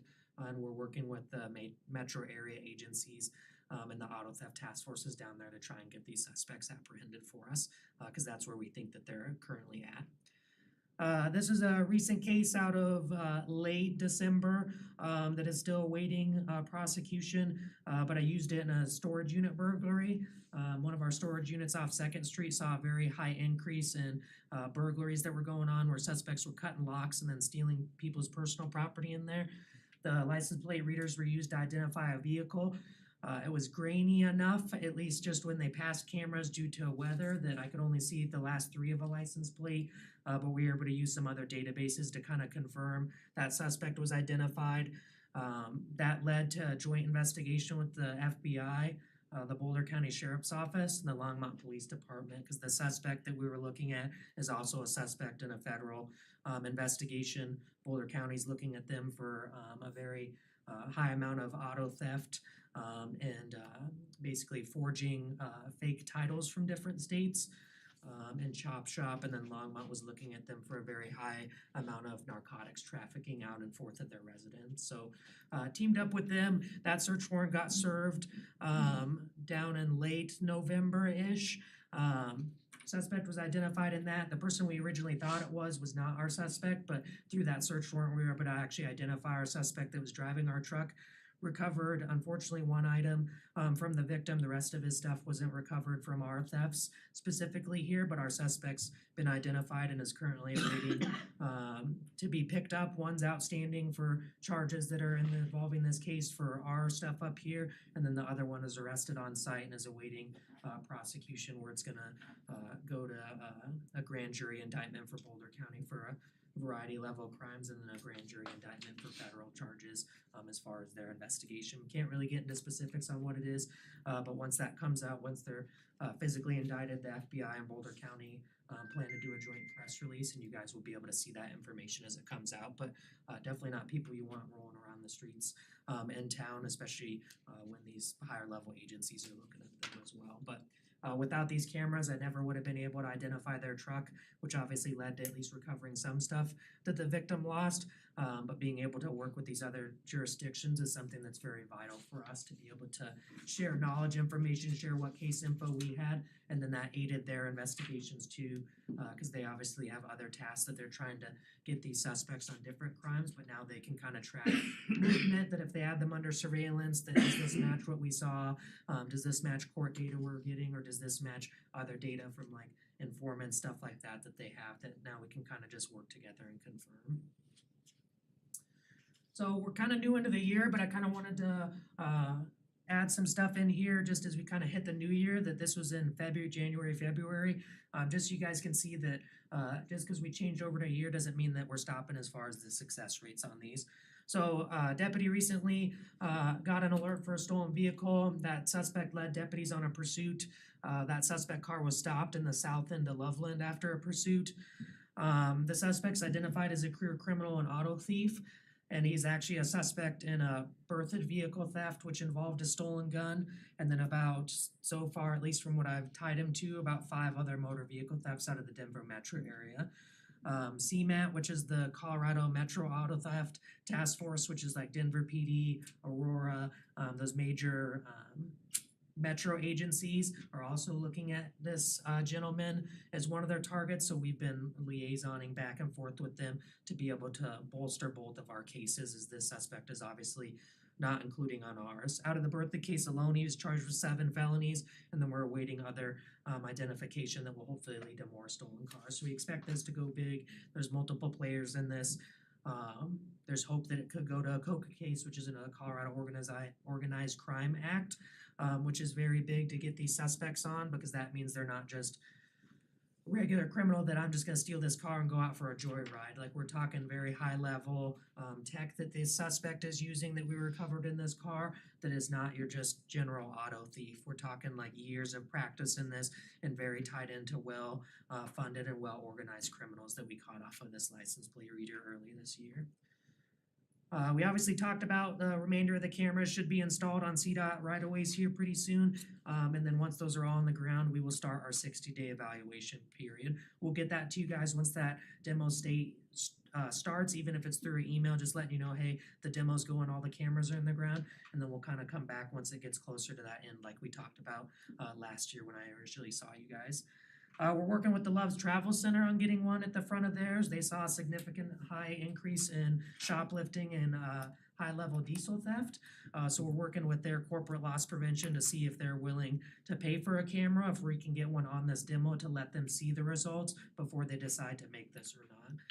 We've kind of given them the ones in Timnath on the Walmart, and they've been happy with those success rates. And then as well as Shields and Johnstown also has these cameras to help prevent their shoplifting efforts. So they're looking at that. They just want to see what it would do for their business. So we're currently in the process for that. Heritage Ridge HOA is looking at maybe installing these. I just met with their neighborhood watch group to kind of talk about what it is. And then I just got done about a month ago talking with, should be, I think, Harvest off of Berthoud Parkway and Hart Drive. I met with their metropolitan president and showed him the results that we had, and they're gonna actively buy 2 cameras as well. So these neighborhoods are actively seeking us out as they build and get permit processing in the town, because they hear about them through other jurisdictions, such as Johnstown is where this one gentleman lives, and he got put in contact with me, so they're gonna buy them at their neighborhood. So obviously they're seeing the success rate in these as they kind of go in. So our camera range will go up. That's nothing the town will have to pay for, because that neighborhood's choosing to pay for it out of their dues and then just letting us have access to it for free, kind of like what we talked about early last year. And then Roseacre Farms currently has cameras in there as well. They spoke with us after repeated thefts in their jurisdiction where they were building, especially in Roseacre Farms. They're like, what can we do? We're like, hey, here's the technology out there. These plate readers are available. They installed them. Deputies put in an alert specifically for suspect vans that were coming in to steal items, and that camera hit off. A deputy was able to recover the van. The suspects took off on foot, but recovering that van was huge. We've worked with them for other things on like GPS trackers, stuff like that, and their equipment that's been successful. So we're actively working those cases as we identify where their product is going and recovering that back. We're talking into the $30,000-$60,000 range of siding that's been stolen from them. So those cameras have significantly helped, because the amount of thefts we were seeing prior to they had these has significantly gone down, where so far, knock on wood, the only time that they came back was the one time we stole their van, or basically recovered his evidence after they fled from a deputy when he tried to stop them. So pretty good success rate on that side of it, as far as kind of what we have going on far on these cameras. That kind of ends the flock side of it. I'm happy to answer any questions if you guys have anything on the AOPR project itself, but we're still obviously new in this as we kind of go, but obviously any questions you guys have, I'm happy to answer anything as I'm up here. I just wanted to bring this up again, excuse me. Does the Larimer County Sheriff's Office have an ALPR use policy available for the public to see? Yep, the public would just need to contact our agency to request that through like a Colorado Records Open Act. So then that's in there, but we do currently have a policy in place. It's currently in the middle of being revised, just so we can add stuff as we're in the middle of this demo of best practices and things in there, but we currently do have a policy in line, and then deputies receive training as well before they get access to this system. Is there any way that can be publicly available, at least bullet points on like the Larimer County website? That would be something that had to be up to the sheriff as far as himself on what we release, but those policies are available. If it doesn't include tactics, some of it might be redacted, but anyone can request policies through like Records Acts to be able to get a copy of that to see what that looks like. We just don't currently have it publicly available, just to shield some of the stuff that's in there, if that makes sense. But we currently have one and we're looking at revising that right now, as we're kind of changing, and these cameras bring up new things that we need added and stuff that we need to bolster to kind of give basically almost like bowling, right? Sometimes you need lanes so the ball doesn't go over. We kind of need some guidelines in there as ALPR technology changes nationwide, new case law comes out. So we're currently just revising our policy to kind of fit those best standards and what we're seeing coming out of the courts and these cameras as we kind of go along. And any idea when that would be complete, the revision process? I'm currently working on it right now. It's gotta go through multiple chains. Obviously, I kind of spearheaded the ALPR stuff. So I'm in the middle of it right now. We're using another agency's basically policy with State Patrol that bolstered theirs before they started it. And we're kind of working on that. I don't have a time frame on when that will get done, cause it's gotta go through multiple chains after I basically revise it. We're kind of in the beginning stages of changing that, and that's just to help bolster our cooperation with the State Patrol on these CDOT right-of-way permits. Is there some specific stuff they'd like to see in our policy that we didn't have included that just has like access rights? It's in our training, but they're like, hey, can you get this in your policy that deputies go through training, deputies receive training on case law, kind of what you guys do on an agency basis. He's like, we know you're doing it because they work actively with us. We're just trying to get that in there. So I don't have a time frame on when that will be done. But once that's done, we'll let you know. But we're currently in the middle of revising that. I'll just bring up one more thing. Are you aware of any cases moving through the federal system on LPR right now? Nothing currently there. We obviously consult with attorneys on that side of it. I'm also part of the FOP, which is the Fraternal Order of Police. And their attorneys have kind of been looking into it, and we've talked about stuff that may come up, but nothing is currently going through. The most recent case was a couple of years ago that just had to do with law enforcement's ability, if they get an alert and they verify it, can they stop that car even though they don't know? Like, let's say a wanted person is driving it, and the Supreme Court held, yes, you can. You obviously have to get up there and verify it, but if John Smith is the driver and that's who's in there, you're good to continue. If it's his wife that's in there and you notify that and it's not your wanted suspect, then you have to let him go. But nothing currently in the system right now, at least that we've been notified of. So, and we get updates on that through our district attorney's office as it kind of goes along. Good to hear. Thank you. So we can add a little bit onto that. The main philosophy behind the license plate readers is that it reads the license plates, and multiple times through the Supreme Court has been ruled that there's no privacy in the license plate, that it's open for public reading and for law enforcement to run at any point and for without any due cause to run that plate. So there's been a lot of challenges to that, but it's never been defeated to this point. So that Supreme Court, or those Supreme Court cases, continue to be holding that there's no expectation of privacy in that license plate. Questions? I did have a question, so this is actually getting back to the first part of the presentation. I guess first, thanks for all the great work and helping our community out. So in the long list of calls and kind of different numbers and everything like that, I noticed there was a fair amount of, I guess, mental health related calls or dispatches, or a resident maybe called about a family member or a friend or something. Did you mention that I think it was called co-responders? I guess I'm just kind of curious, our population is growing and it looks like generally there's been an uptick in mental health related calls. Are you feeling like fully supported, or are there other is there additional support that could be utilized here specifically in Berthoud to do that? So we could always use more.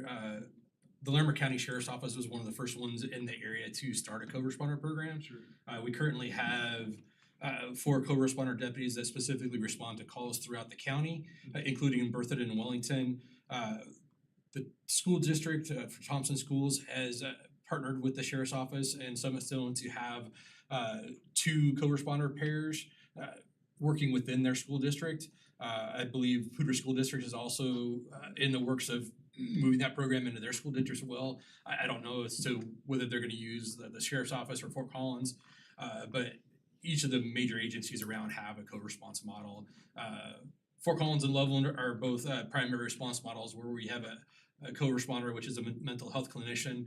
We contract through Summit Stone, who's our local community providers. And those clinicians ride with the deputies or the officers respond initially to those calls. Loveland's currently working off a secondary response model where they'll send out a clinician by themselves to the call once officers are already arrive on scene. So it's our primary response model has significantly reduced the number of calls that our deputies handle initially.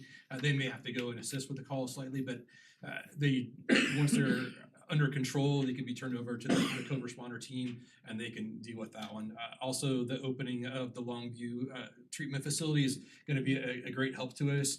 Right now, they're still phasing the opening process. Right now, the only people that are able to directly take people there is our co-responder teams. So that's diverting a lot of people away from the emergency room Yeah. to that facility directly, which reduces the hopefully the cost in the long term at the emergency room because they're reducing the number of people that are repeatedly using that, so. Gotcha. Yeah, that's right, I'm not exactly sure how it all works, but with like the added capacity, I guess, for the Longview facility, will Berthoud see a benefit from that? Just, I know, it's not right. Once they open it up to all the deputies being able, or not all officers, being able to take people there directly, it would hopefully reduce the amount of time that our deputies are out of town. Because currently, we have to take them to MCR or PVH to do the emergency commitment. They can't take them at McKee, but the process there isn't as smooth, so we generally take ours to MCR or PVH. So it should hopefully return our deputies back, because the turnaround time at the Longview is quicker than it is at the ER. So we can hopefully get our deputy to there and back if the co-responders aren't available. Gotcha, cool. Yeah, thanks, I was just wanting a little bit more detail on how supportive you all are, so appreciate that. Yeah. Yeah, totally hear you on more support the better, so.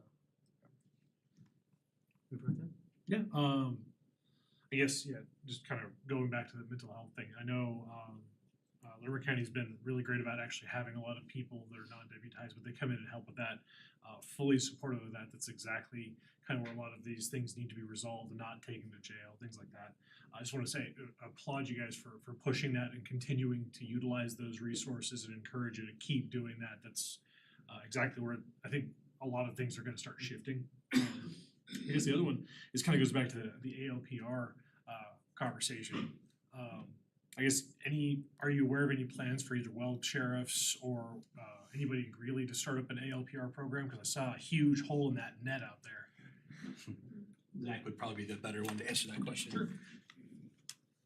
So currently Weld County is looking at it. They're one of their neighborhoods that they've had a high rate of calls for service actually has them at the entrances.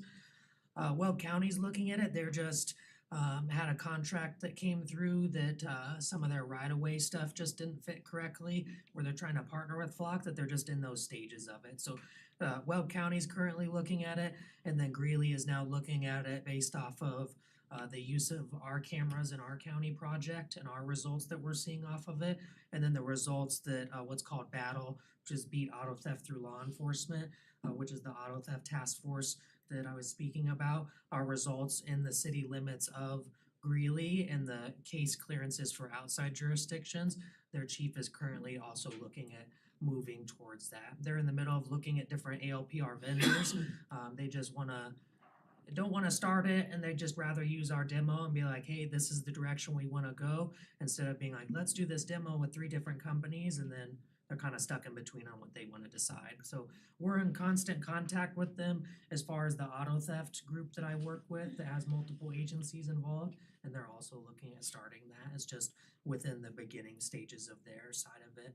Their chief was very happy with the success rate of our just overtime projects of sending deputies, officers, detectives, people out to the jurisdiction on paid grant overtime that is not paid by the citizens. It's out of that CATPA group that I spoke about that pays for these types of things. So they're looking at starting their own just based off the successes of those and those cameras that we have.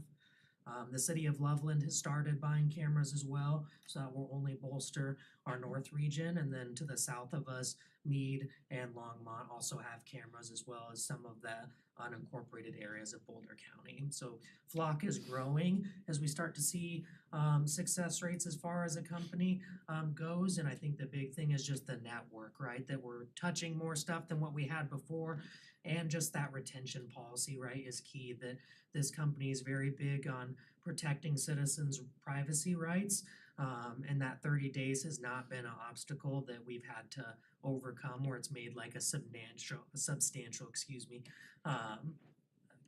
case issue where we wish we would have had that. And so I think you're gonna see this company grow. We already are seeing it grow where it's growing bigger. And Greeley and Weld are currently looking into that. Weld is just the only one that I know that has 2 cameras in the ground right now that are in one of their neighborhoods. So it's taken off over there. They're just waiting for some funding and some resources, and they kind of wanted to use their relationships with their partners to the west with us to say, hey, what results do you guys get off of it? Is this worth us to pull the trigger? We don't want to just run a demo and then decide. We'd rather use you guys' results and then say, hey, we're gonna put them in the ground permanently and let's support the funding for this. So that's kind of where they're at. They're kind of just in the middle of waiting for that data to come back.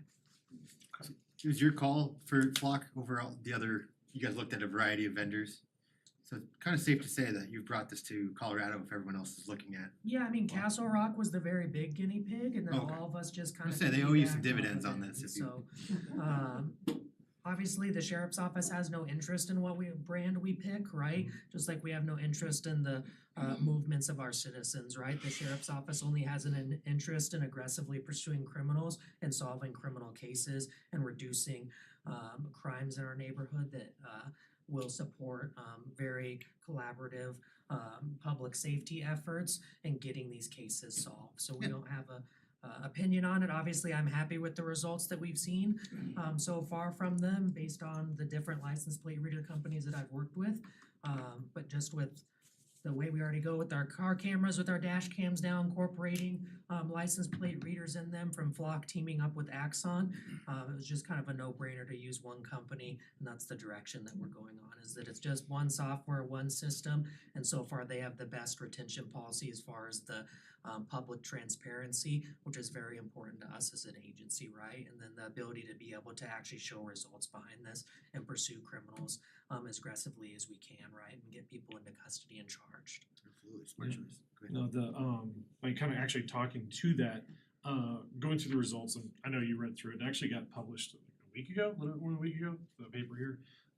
Those are month-to-month stats. This is a year-end roll-up. Right. It says like February, like a week ago is when this was all kind of pulled together.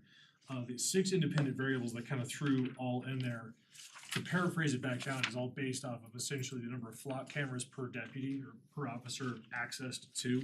Correct. Essentially how often those are accumulating more of how quick they have access to that information. And then essentially number of nearby neighbors that also have it. Yep. So it kind of comes back to that whole question of, is this going to be kind of the statewide initiative, or are we seeing that other people are going in other directions? Because the correlation here kind of ties to the fact that if you can share data quickly and easily, that's where you're getting that really strong R-square rate. But if that starts deteriorating, then all your independent variables don't matter because you're right back to where you started. Yep. So it comes back to that whole, is this a direction that's gonna be universal and everybody can share? Or is this kind of like our own special in Northern Colorado and everybody else is doing something else? So far, it looks like other agencies are using the successes that we're seeing and the successes nationwide through this company, that it seems like this company is taking off very fast than where they were in Colorado. So a year or so ago, they only were in Castle Rock. And then their next biggest agency on a demo was the city of Boulder, which obviously the city of Boulder was nervous, rightfully so, about bringing this technology in, but they did a demo and then saw the results off of it, and now we're seeing it kind of catch like wildfire, where the state seems to be transitioning over to Flock, with even the state patrol looking at following behind that, just due to not only the ability to use these for law enforcement, but now all those what we call legacy license plate reader cameras or older technology are now having to play catch up. Whereas before they never sold to private citizens or companies, but Flock, that's what they wanted to do. And their initial get-go was very nervous to open it up to law enforcement. But we obviously extended an olive branch and said, hey, those that came obviously before me and started those conversations, we want to work together. Let's put this in. We don't share stuff enough. That's where the downfall in law enforcement comes from, is not sharing data. So that's what we're seeing through grants. There's grants coming through that the state patrol also put through that's gonna pay for funding that everyone's license plate reads will dump into one central database that is still within that retention policy for that specific camera company. But now the state can have access where I don't have to call chief so-and-so and say, hey, we think our homicide suspect came in your jurisdiction. Can you click the yes share box? We can just go to one central place and be like, there it is. And if we need data right from then we have a contact info. So it looks like the state is moving in that direction. Obviously that could change, right? It's kind of like I tell people whether you like Ford or Chevy, right? Some people go to different ways, but Flock is definitely significantly making a stronghold in the state and has the numbers and the successes to back it up that we're seeing. At least as far as the stuff that we've seen and the stuff that I've personally been involved with as far as running different license plate reader cameras. Yeah, no, just making sure I was reading through the whole paper is kind of my alley, so I was just Yep, making yeah, sure you're that. correct. Yeah, That that's number, for a living. yeah. Well, yeah, it was really interesting to read it. I don't, the correlation's really solid. For and sure. It'll continue moving this way as long as you start and continue that buy-in, but I just wanted to make sure that that was kind of the momentum that you were seeing. It sounds Yep, like that's it where is. we're at with it. The different jurisdictions are at with it. Loveland is already going towards actually having cameras in the ground that they're paying for. And that's the direction that every other jurisdiction, at least in our county, is looking at. And then just looking at other ones that are touching us and statewide, it looks like there's more cameras popping up every day in different jurisdictions. So. On that map on the presentation, I only included the agencies in the area that were within that 50-mile okay, thing. So okay. there's lots of other agencies that are part of the Flock system in the state. I just didn't put them in there because it didn't correlate to that study. Sure. So it was extraneous, so I just No, left no. those out, so. Yeah, totally makes more sense, cause yeah, I was like, if it's just northern to like Westminster to Wellington, that's pretty Yeah. small area of the state, but no, it's. Agencies all up and down the front range from Pueblo all the way north through Wellington and have the cameras. And there's some slowly starting to come in into the west slope, so. Okay. The bigger agency is a little bit easier because their pocketbooks are a little deeper than some of these smaller counties, so it's a little easier for them to afford those. Sure. One of the big selling points for the Flock system is the price per unit Yeah, is significantly cheaper than any of the other vendors currently, so.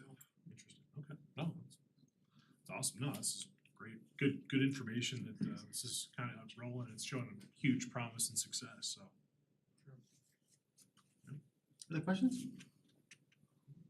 Thank you for a very thorough overview. Yeah. This is I just awesome. had one other Yeah. thing for the board. Sorry, I didn't mean to interrupt you. No, Yeah, I'm that's sure you fine. might not have been done yet. The citizens earlier talked about the speeding issues. Thank you, Francis. The town purchased a new traffic trailer this last year, which has a capability of having a radar collector data collector that's inside of it, so allows us to do data studies after the fact. The 3 studies that we've completed with that trailer, all 3 of them show that the 85th percentile of the drivers are driving at or below the speed limit. For Nebraska? We haven't done one on Nebraska Okay. yet. It's on the list to be done Okay. later. But in order to get a good sample data size, I'm leaving it in place for 30 days or more. Because anything less than that, your sample size isn't big enough to potentially give you the correct numbers or a good look at it. So right now, 85% of our drivers in those places that we've done the studies are at or below the speed limit in the area. So, I mean, yeah, we do have people that drive over the speed limit. We're never gonna change those people's driving habits. And no matter what we do to them, they'll just continue to drive. I mean, that's significantly never gonna change throughout history. And we have people that drive on revoked licenses 13, 14 times over, and they will just continue to drive because they don't have any care for the law. So Sure.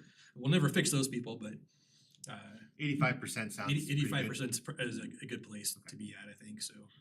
I'm certainly not a traffic engineer, and I don't know all that stuff, but 85th percentile is a pretty good point, Okay. so. But this could be brought over for those folks in Nebraska, and that could be studied Yeah, there too. I just moved it late last week to First Street, south of Mountain, so it'll be there for probably about 30 days, and then I can, since it's right there, we can move over to Nebraska. That's awesome, it can do that. Have you done any studies where if you leave it for 30 days, the data is different than if you just keep it there for 3 days and then take it away, bring it back another week or two later, put it there for 3 days? Kind of like because after a while, about 4 or 5 So- days, people are like, oh, there it is, there it is, there it is. We have two different data collectors. We have the one that's within the trailer, then I have one that can mount just on a traffic or like a street sign or anywhere where I can hang it, and it has no indicators on it, so it's just a gray box and a solar panel that connects to the pole. So there's nothing that tells them that they're speeding to slow down there, it doesn't change their driving patterns. That same study was the same thing, 85th percentile was at or below the speed limit. And that was in the Canyonlands area. I was trying to wonder if you know you're being watched. Yeah, you're gonna that's behave. kind of why we used that one there, because we didn't want to have that influence of that traffic trailer telling them to slow down to see what those actual speeds are. So we could potentially put that data collector there on Nebraska and see if there's the same correlation. But I'm not seeing any difference between those studies that from the traffic trailer that shows you your speed or the data collector that doesn't show anything. So are all coming in at the 85th percentile, right? They're at or below. I just thought that the No, board would like thanks to know for answering that. so- I forgot to bring it up, so thanks for addressing that. I just had one Yes, go comment ahead. real quick, not about the speeding, but about your presentation. I was noticing that, I mean, you were talking about highlighting the areas of increased calls. But what I was seeing was the patterns and the decreases. Yeah, I was gonna say the same. There was a significant amount of decreased types of calls. And I'm impressed because coming out of COVID, I remember those calls were insane, those 3 years. It just increased in some of those types of calls, but in the last year, it seems to have steadied or even decreased in some of those areas of high risk. And I think that speaks a lot to your guys' presence in our community and the involvement and the increase in patrols and the increase in code enforcement and traffic control and the SROs. Like it speaks volumes to your presence here and how much you guys have had to mitigate those things and get us out of that bad hump. Yeah, this last year was great. We had a really good crew of deputies that were very proactive and really like to go out and find the bad guys and take them to jail. So same thing with this year. My guys are out there killing it. You talked about that one recent case. So I saw you guys all out in the ditch 2 days ago at 287, so there was a yeah, bunch of you. so like we're always gonna have the traffic accidents. Bad drivers are never gonna go away.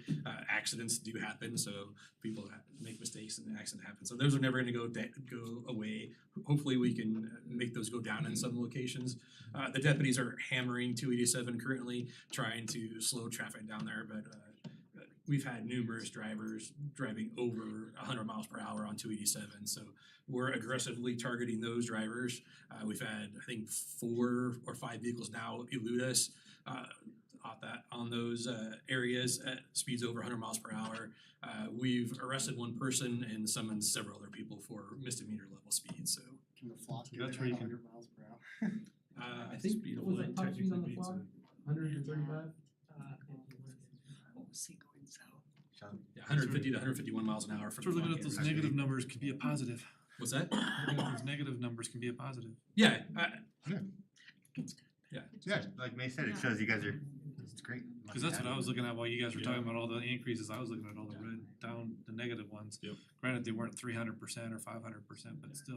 there and were a lot most of more those negative ones. increases weren't significant increases that were major. It's just small numbers create large percentages. So that's the same reason why we like to have those large data sets when we do those In studies. business, we always wanna look at the increases, so in this case, I'd rather look at the decreases. The heat map was cool too. Yeah, that was too. So if there's stuff that you wanna see next year or more information, please let me know. I'm happy to tailor it to what you guys wanna see. More drones. What's that? More of your cool drones. So It does help to see like how we compare to the other areas in Oh, yeah. the county and region and just to see if Berthoud's doing a good job and if there's things that we could do to to improve or areas that we have more risk that we need to focus on, not just you guys, but us as a community, that we could partner with you in making sure that we're safer and more ahead of the curve instead of being reactionary, so sometimes it helps to see those kind of global statistics. Well, we like to use data-driven policing. It's like putting people in places that are gonna have the biggest effect. So some of those speed studies, part of that shows me the highest times where people are speeding through those areas. So if we are gonna send someone there to do traffic enforcement, I can pick the times that they're probably gonna be most effective at contacting the people that are speeding the most. There are more people speeding in that area. So with those studies, I can direct deputies to be there at specific times where they're gonna be most effective at that. So, but a deputy will be there, they're gonna see them, they're not gonna speed because they know they can get pulled over, whereas a traffic trailer, they could care less of the speed anyway, so. Or, and some of those speeds might be actually just them challenging themselves, see how fast they can get it up to, so. I did that on the bike. When we had it on Berthoud Parkway, my highest read was 120 miles an hour.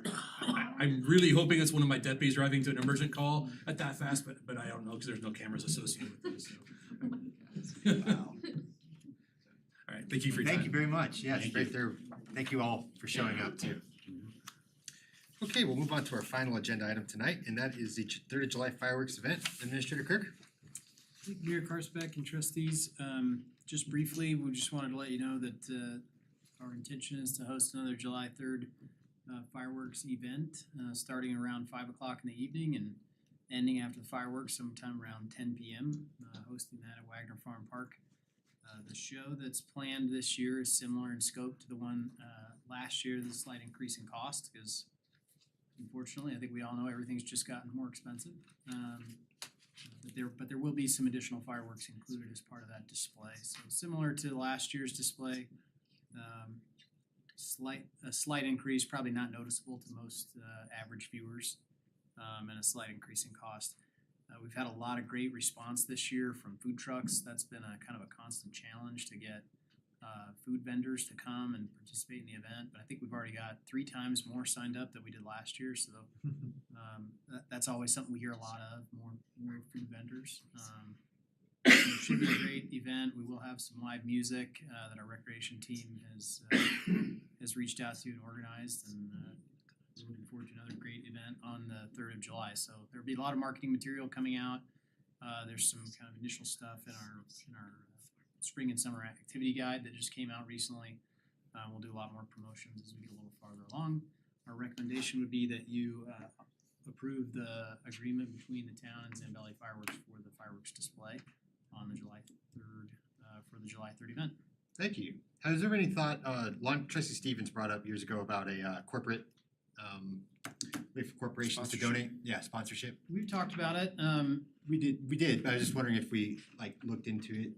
Yeah, so this year we do have sponsors for the event. We have not had that in the past, and we've kind of avoided corporate sponsorship because this was our only town event, and we felt like it was a cool opportunity just to host a really fun event for the community, and also, you know, when you get event sponsors, sometimes they want to have some say and control over what happens, and we didn't really want to give any of that up. But our team is starting to look for sponsors for this event and a lot of our events.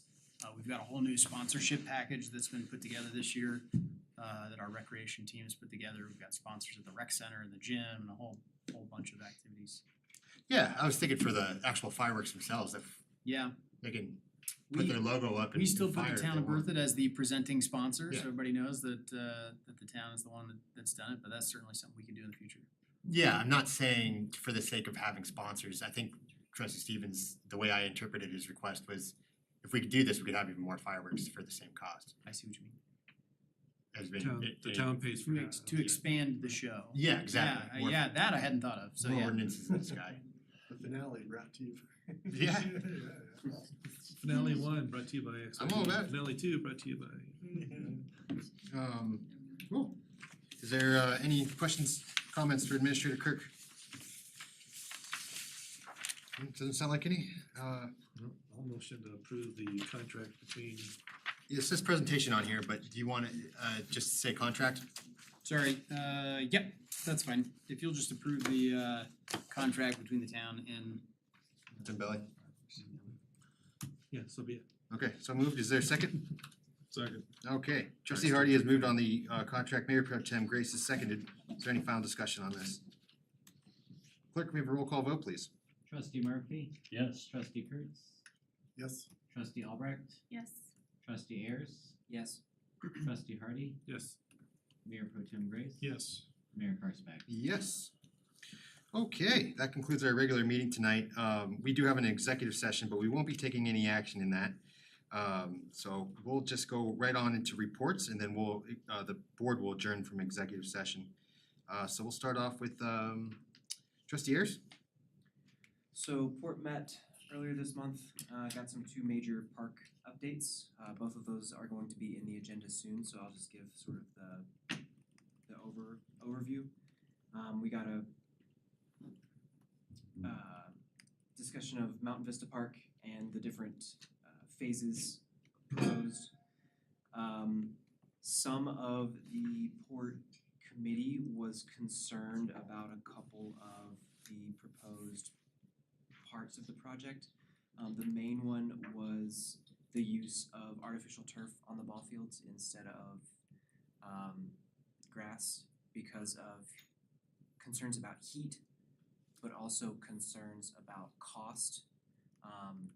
Once again, I can bring those up more specific when we have the actual presentation. The other major one was the phasing for the water park slash pool. The committee was unanimous in their recommendation to replace the proposed water park with a regular lap pool. They all had a lot of feedback from the community, and their insinuation was that the community is expecting a lap pool since City Park went away, and so they thought that it would be a surprise if there wasn't sort of a bigger pool. That was their comments. Once again, I can bring up specifics when we get the presentation. The other one was we got Jiskowski on the agenda again. Nice. Disc golf is still the top idea. They're just kind of waiting to see how it moves forward with discussions with Open Lands. Administrator Kirk, is that one gonna come in front of us? Not as on the well? 27th. What is, We'll talk about it broadly, but not any specifics. has any, what is open, I'm trying to say this charitably to them, what is going on with them? This has been a while that they're holding us up on this. They had issues with the idea of disc golf in general because they felt like people were gonna be walking all over the property and kind of damaging the, Oh. I guess what they call grasslands there. The wetlands. Yeah. And so they said we needed to provide them with a plan. We couldn't just, they wouldn't say yes to that in concept, so we Right. needed to actually design something. So we did budget money to do that this year, so that hopefully we'll have a plan we can show them and they can say yes or no to. Awesome, okay.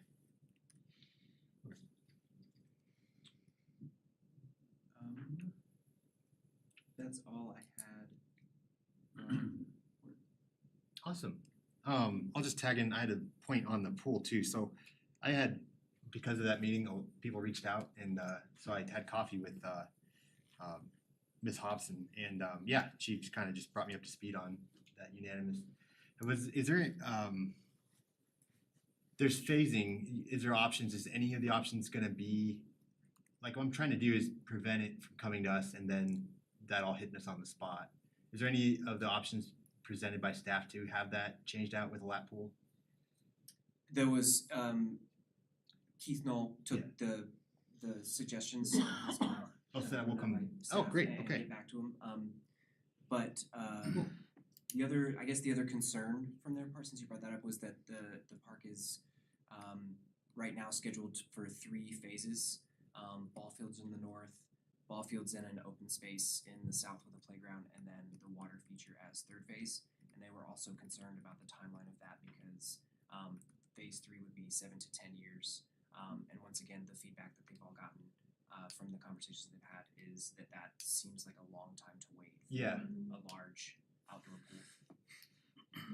Yeah, okay, cause I kind of resonate with that just from, I think Tim and I, well, I think all of us as trustees have fielded that on social media too, that expectation of an outdoor pool. Okay, cool, so, We'll address all that in a lot of specific detail on the 27th. Are we gonna come with options? I just don't want staff to get cut off. I know they're gonna bring a room full of people, so.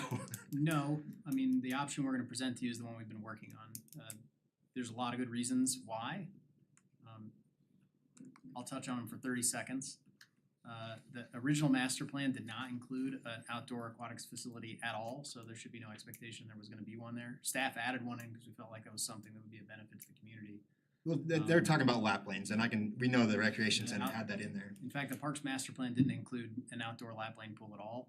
If you'll recall, the Parks No, Master okay, Plan I'm just saying, eliminated it from Town Park, and we didn't plan to install one anywhere else. We plan to install some lap lanes at the rec center. right, There are two 6-lane outdoor lap pools that are being constructed in neighborhoods right now that we've talked about internally and have already engaged in these conversations about how to set up either a partnership where we can run swim team outdoors in the summertime.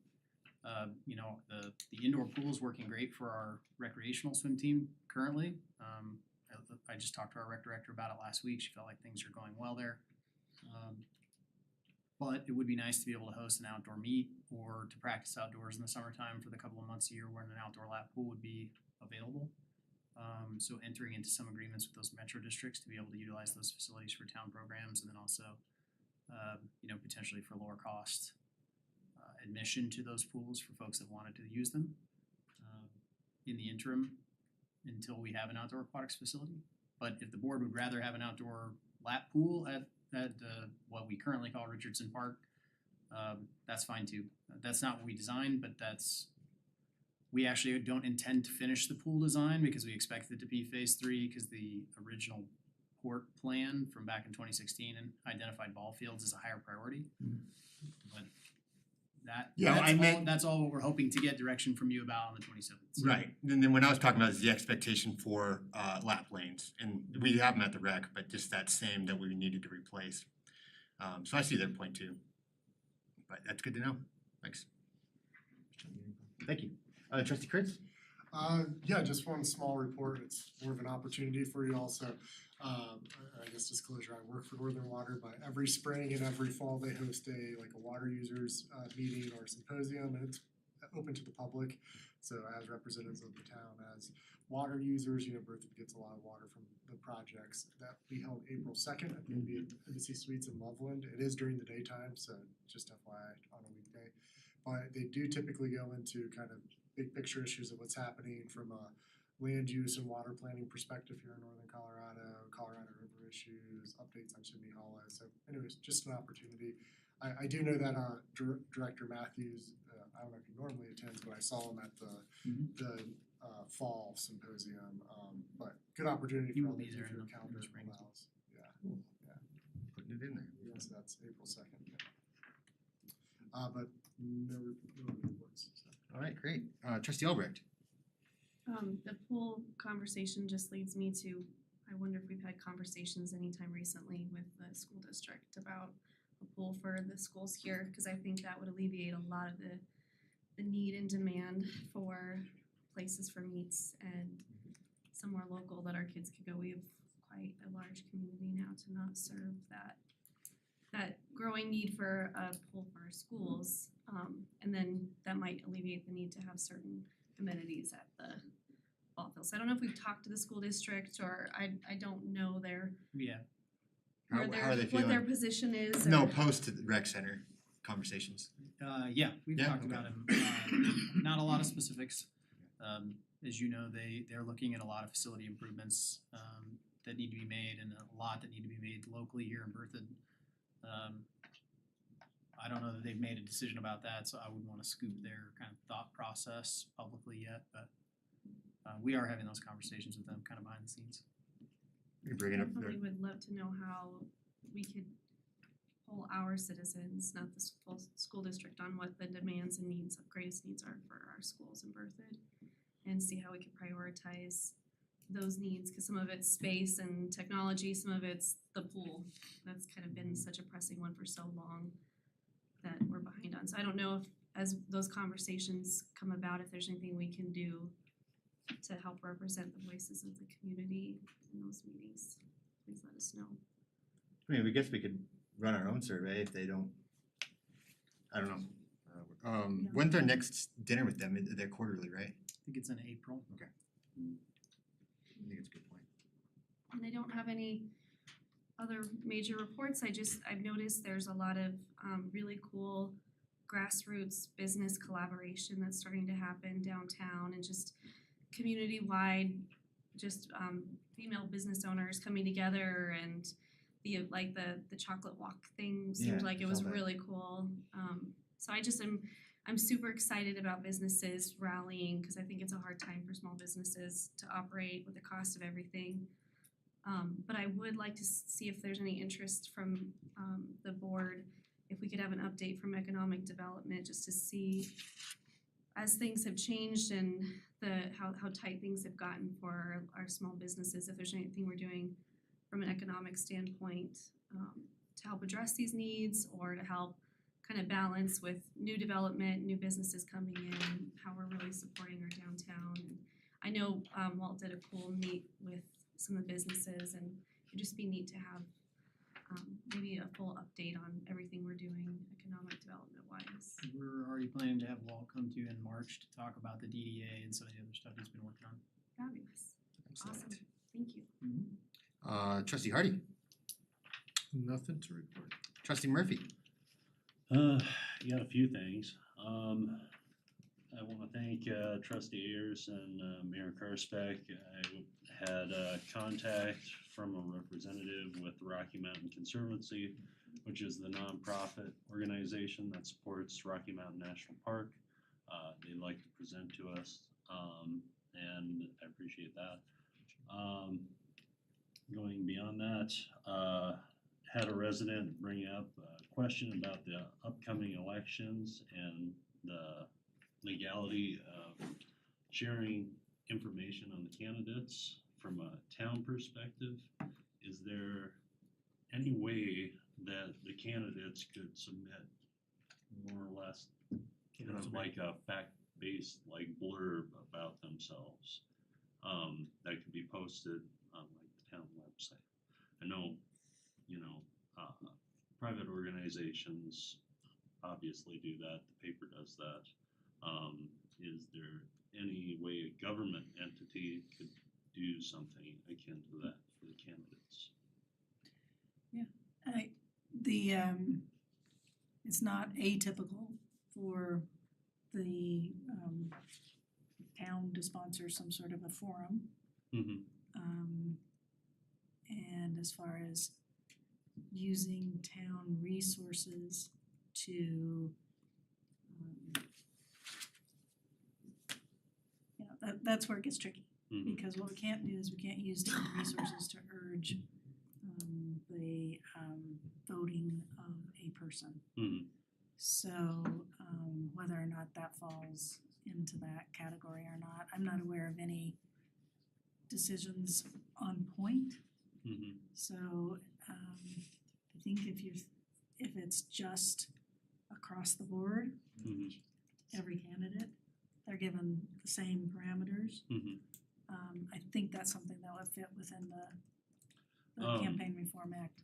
But I'd be happy to think that through a little bit with our I could just town clerk. elaborate what I was thinking, and the resident brought this up was largely regarding the process we offer for the commissions when we interview those persons for positions on our boards. We have a standard questionnaire with standard questions and an open-ended format. Is that something that could be applied to candidates for office in a similar way? Yeah, I mean, typically those forums are like that, Mm-hmm. in my experience. Have we never had a candidate We forum? have not posted or sponsored them. They've been done by the newspaper in the past. Mm-hmm. We're like just is this Lynn's thing? Yeah. Yeah, cause like what I just about a candidate bio page on the website, all candidates have questions, you get 3 paragraphs. Well, why don't I look into it? Yeah, I think it's what Because everybody. it's important to look back at the language of the statute Mm-hmm. before I can maybe give you No, an answer. Because in a that's way- fine. Because we don't No wanna be in problem. violation. In a way, Absolutely. it would be up there, cause right now we have the town board and description of each town trustee. And and some of us are running for reelection, so in a way, those people already have something up there, but if we had the people that are on the ballot with similar bios. And it's clearly distinguishable, right, because you're existing trustees. And Um, we don't have bios and information about the trustees, we just have your picture and your name. Oh, is it just a picture and name? Well, I thought we used to have a little paragraph there. We used to before. then. Yeah. I'm trying to think if I've ever seen that demonstrated anywhere else, cause whenever I've researched candidates, you go to certain political parties or certain interest groups and read their bios, because it's not necessarily on the actual page where they're trying to get into office. I think, I've you never know, seen I it demonstrated. I think that I think it sets you up for something that I would lead to bigger issues than it presents on the surface and on its face. You know, I'd love to take a look at it, and you know, my inclination is I would counsel you against doing something like that, because again, I think it leads to probably some possibility that somebody isn't treated as fairly as somebody else, if nothing else. So, and I just think it's one of the areas where, you know, you step back and let those candidates run their campaigns. And if I may, just an observation about what goes on at the state level, when you get your blue book, you don't have a bio of the candidates, you just have an analysis of, you know, different, Tabor issues. different acts or whatever, you know. So I'm guessing that the state's probably looked at it and, you know, in depth. But I don't necessarily disagree with the idea, you know, that it would be nice and transparent or create fairness, but I do worry about the town getting caught into some sort of situation that we wouldn't wanna be in. Yeah, I think it's, you know, and that's the other thing. I mean, the campaign issues and the election issues kind of have a life of their own as it is anyway. So yeah, I mean, I think the more I think it through as we're talking about it, I would counsel against it. Okay. Cool. And I guess I've got another one because we kind of had a discussion in tree committee last night.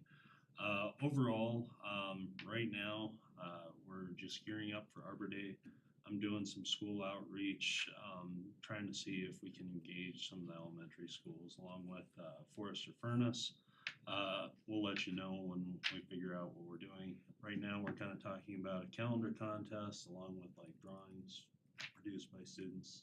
But we're always open to ideas, so if you guys have any ways for engaging with kids, love to hear them. But beyond that, there was some discussion on our EAB treatment, dealing with ash trees around town. As you know, we have a program that splits the town up into two halves and we alternate by year on treatment schedules. But right now, we do not, as far as we know, Thompson School District does not treat their ash trees currently. We're talking about maybe a dozen trees across the three schools in town.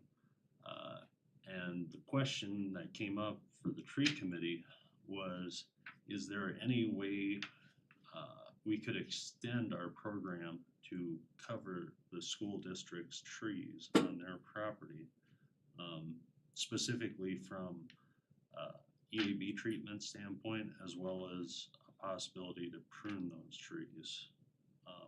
Because it does not seem like they have the ability themselves to handle this, and this seems like a crossover issue, but I had legal concerns on crossing that boundary. And I would be curious to hear If they're in agreement, right? Obviously, Yeah. I would think, you know, we We're would kind of have just to negotiate some kind of agreement if it were even feasible with the district, but. Yeah, I think I would rather strongly encourage the district to take care of their own stuff, but that's definitely a conversation we can have with them. I mean, I think there's opportunities there, but they have maintenance staff, they have maintenance money. Yeah, They spend a lot of money taking care of their grounds. but they don't. So so But that- if we could that's talk to true of a Todd lot of about that private though. property owners in town. I mean, if you just look what they did at the parking lot at the high school, they say they can't even take down the stumps anymore, so they leave them like 15 feet high. Yeah. There's no long-term plan for them. I wonder if Todd would be open if we're saying we'll pay for it. I'm sure he'd be happy to let us do it if we pay for it. I wanted to bring this up as well because Forrester Furnace brought this up as a point because he was their tree guy back in the day prior to working here.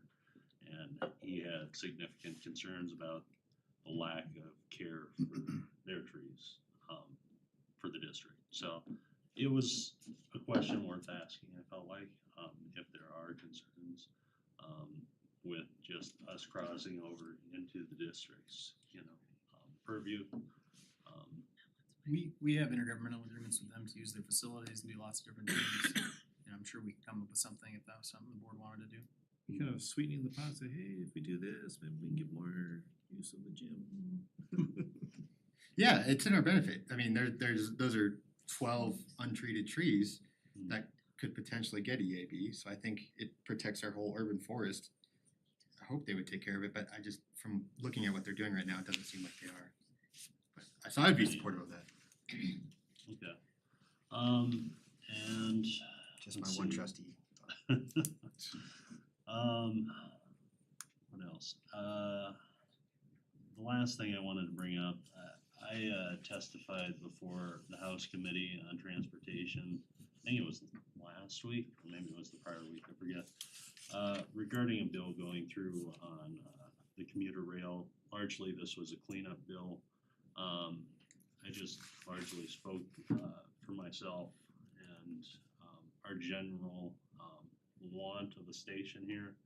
I felt it was important to make sure that the committee, as well as those present, were aware of the lack of outreach, I feel, that has been going on for Berthoud and the smaller communities. I feel like we were heard, but my perception of the board's direction is they are entirely concerned with making this an intercity system that does not have space for smaller communities. That doesn't negate the possibility of us being a secondary stop in some future plan, but it is, from my perception, not their intent to engage us currently. Those have to be like those water Agreed. guys back in the And 100 years ago with Big Thompson Canyon. Yeah, come with guns? Yeah. so I just wanted to fill you Good guys train in on holdups. that. I agree with And you. I'm sure we'll be discussing more of this in exec session, but that was my perception Mhm. of where things are at. So I just wanted to fill you guys in. That's all I've got for a report, I guess. Yeah, thank you. Trustee, or Mayor Pro Tem Grace. Youth Advisory's doing its thing. They're trying to start working with BRADS to host some youth outreach nights, just hang out with their kids, good stuff like that. Likewise, I'm sure members of the board also know I am not applying for re-election, which means the liaison for Youth Advisory will be coming up here in April. So if anybody does not currently have a liaisonship and would like one, they're currently meeting Wednesdays 7:30 to 8:30 in the morning because of school late starts. It's the only time that they can kind of all actually show up at the same spot for an hour. So if anybody has a 7:30 to 8:30 a.m. window where they're okay hanging out with kids at a rec center, yeah, Cool. that's all I got. That's fun. I went to Do one they of bring them. donuts? Yeah, I bring the donuts. You bring, So, yeah, the you're dipping into liaison an brings the account. Thank donuts. you You for know how doing this that. goes, And guys. burritos. You gotta bring the food, the kids show up. Then you give it to the lifeguards, and there's just natural life cycle of meetings. Cool. It does, yeah. Mayor. Yes, thank you. Yeah, first of all, I want to thank Sean, Trustee Murphy, and Mayor Pro Tem Grace for your outreach on the rail. I think that's really important, and Trustee Murphy for sitting there and testifying. That's really awesome on Berthoud's behalf. I think they didn't want us to do that, but they absolutely need to hear it. and I think we need to do it at the Senate too, so thank you for that. I did bring up Ms. Lincoln about exempting, I guess I just I haven't really thought that over, so maybe we should, but I don't know, how do you feel? No, I mean, it's, I thought, to my recollection, and I could be very wrong here, we instructed staff to look at what short-term rentals were gonna look like, and then also instructed them to not enforce anything. That was my understanding. I could be very much mistaken on that, but that's the last I recall, what we voted on. Did we instruct you to not enforce, Administrator Kirk? I don't believe so.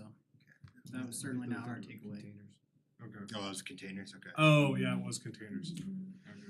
I see value in exempting that property, but there might be others. The other thing is they should probably go through an inspection no matter what, and that's part of the draft I policy, say right? just keep it on, we got the whole cat shit back in the bag, let's let it out when it's already All out. done.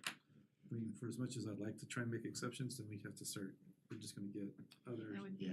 a Once you start favoritism. making an exception That's for my one, then concern you is get that- 3 more right behind it, so Yeah. let's say we just release it all when we're ready to release it. Okay. Keep it Yeah, I fair think for they're a everybody. clear outlier being all commercial around them, but I totally see your point too. We can just do it all at once. But in terms of Thailand, if we get the draft, if we see it next month, and then assuming we don't take large issue with it, it could be another month and could be adopted, right? We've received a lot of public feedback. Okay. I would not expect it to be quick. I think it absolutely could be. I think that's a decision this board will make. Okay.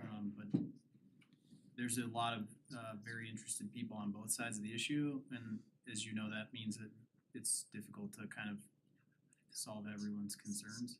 So is the timing more on us or is it more on staff? I think from a staff standpoint, we'll be fine. You know, we've gathered up the feedback from the survey, we'll have a draft regulation to present to you. And then the question will be, how long do you wanna go, how much public process do you wanna go through? If you guys feel comfortable with the regulation that we draft, and we won't present a regulation to you that we don't think you should adopt, so, you know, from our standpoint, we will suggest that it's ready to adopt. But as you know, no regulation is gonna make everybody happy. And if we pursue a perfect ordinance, it will take us a very long time and we won't get there anyway. It really is just gonna depend kind of on how you feel about the policy and the regulatory framework that we put together.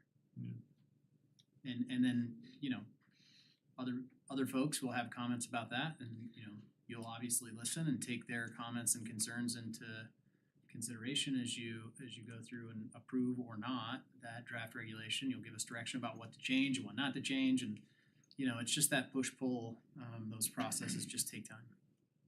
Trustee Murphy?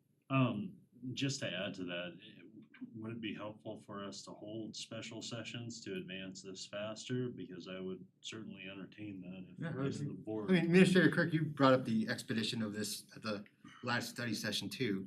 So if we need to do more of those. I think we'll know after you look at the draft regulation the first time, and you'll tell us how close you feel like we are.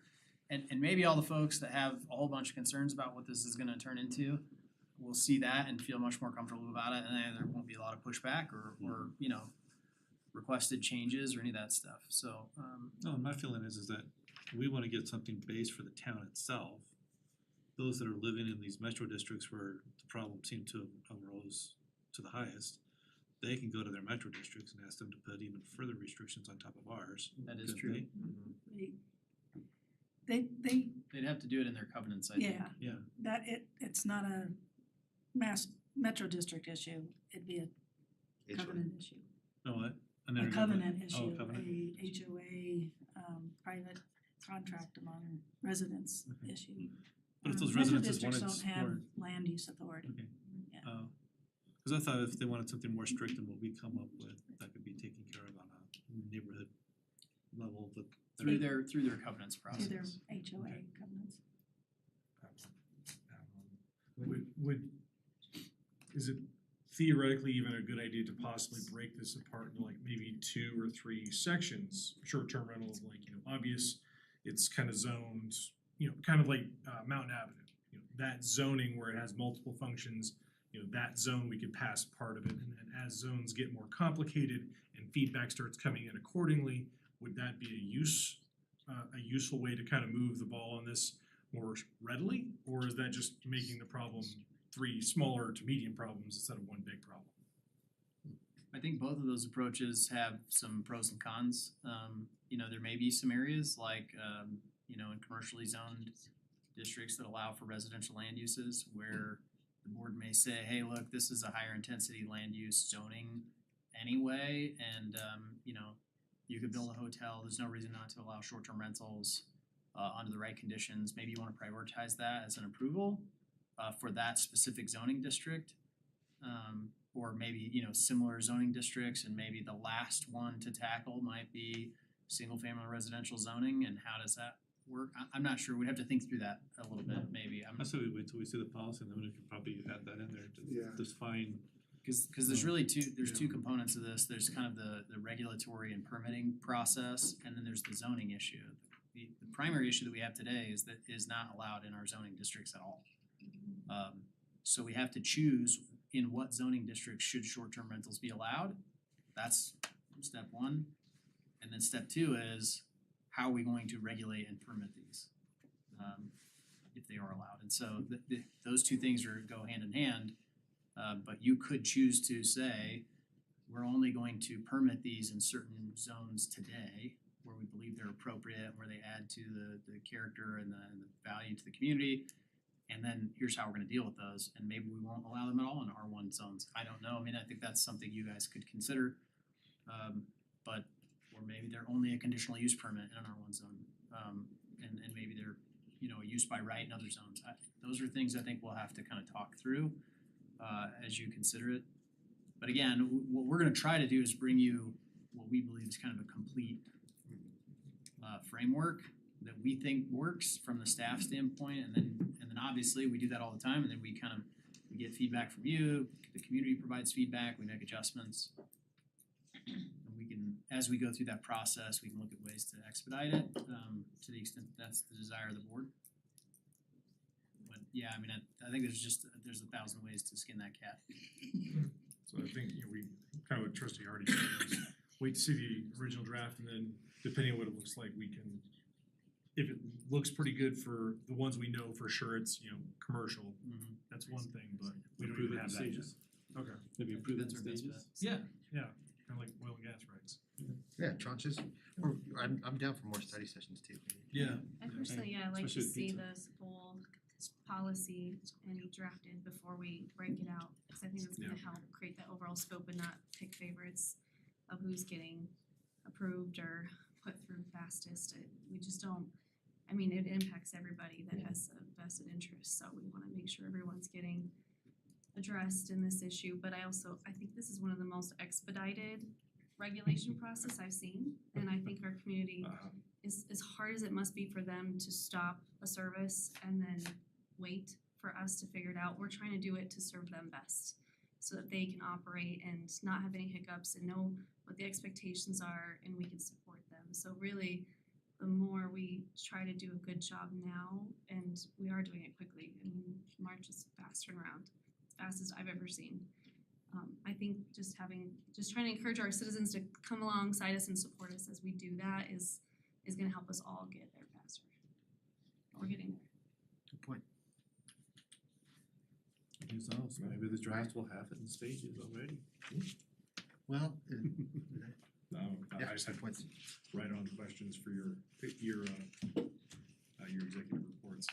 Oh, I have my right on questions, it was your report. Oh, okay. That was the last place we talked. Sorry. Did I give a report? I'm sorry. No, you did. Okay. You've already talked about the rail stuff. Oh, and gotcha. Sorry, This yeah. was short-term district, Ms. Lincoln came in and talked about it, and you said you would bring it up in reports. Yes, thank you. And now we're back to, now we're back to speed. Oh, man. Forgotten. Yeah.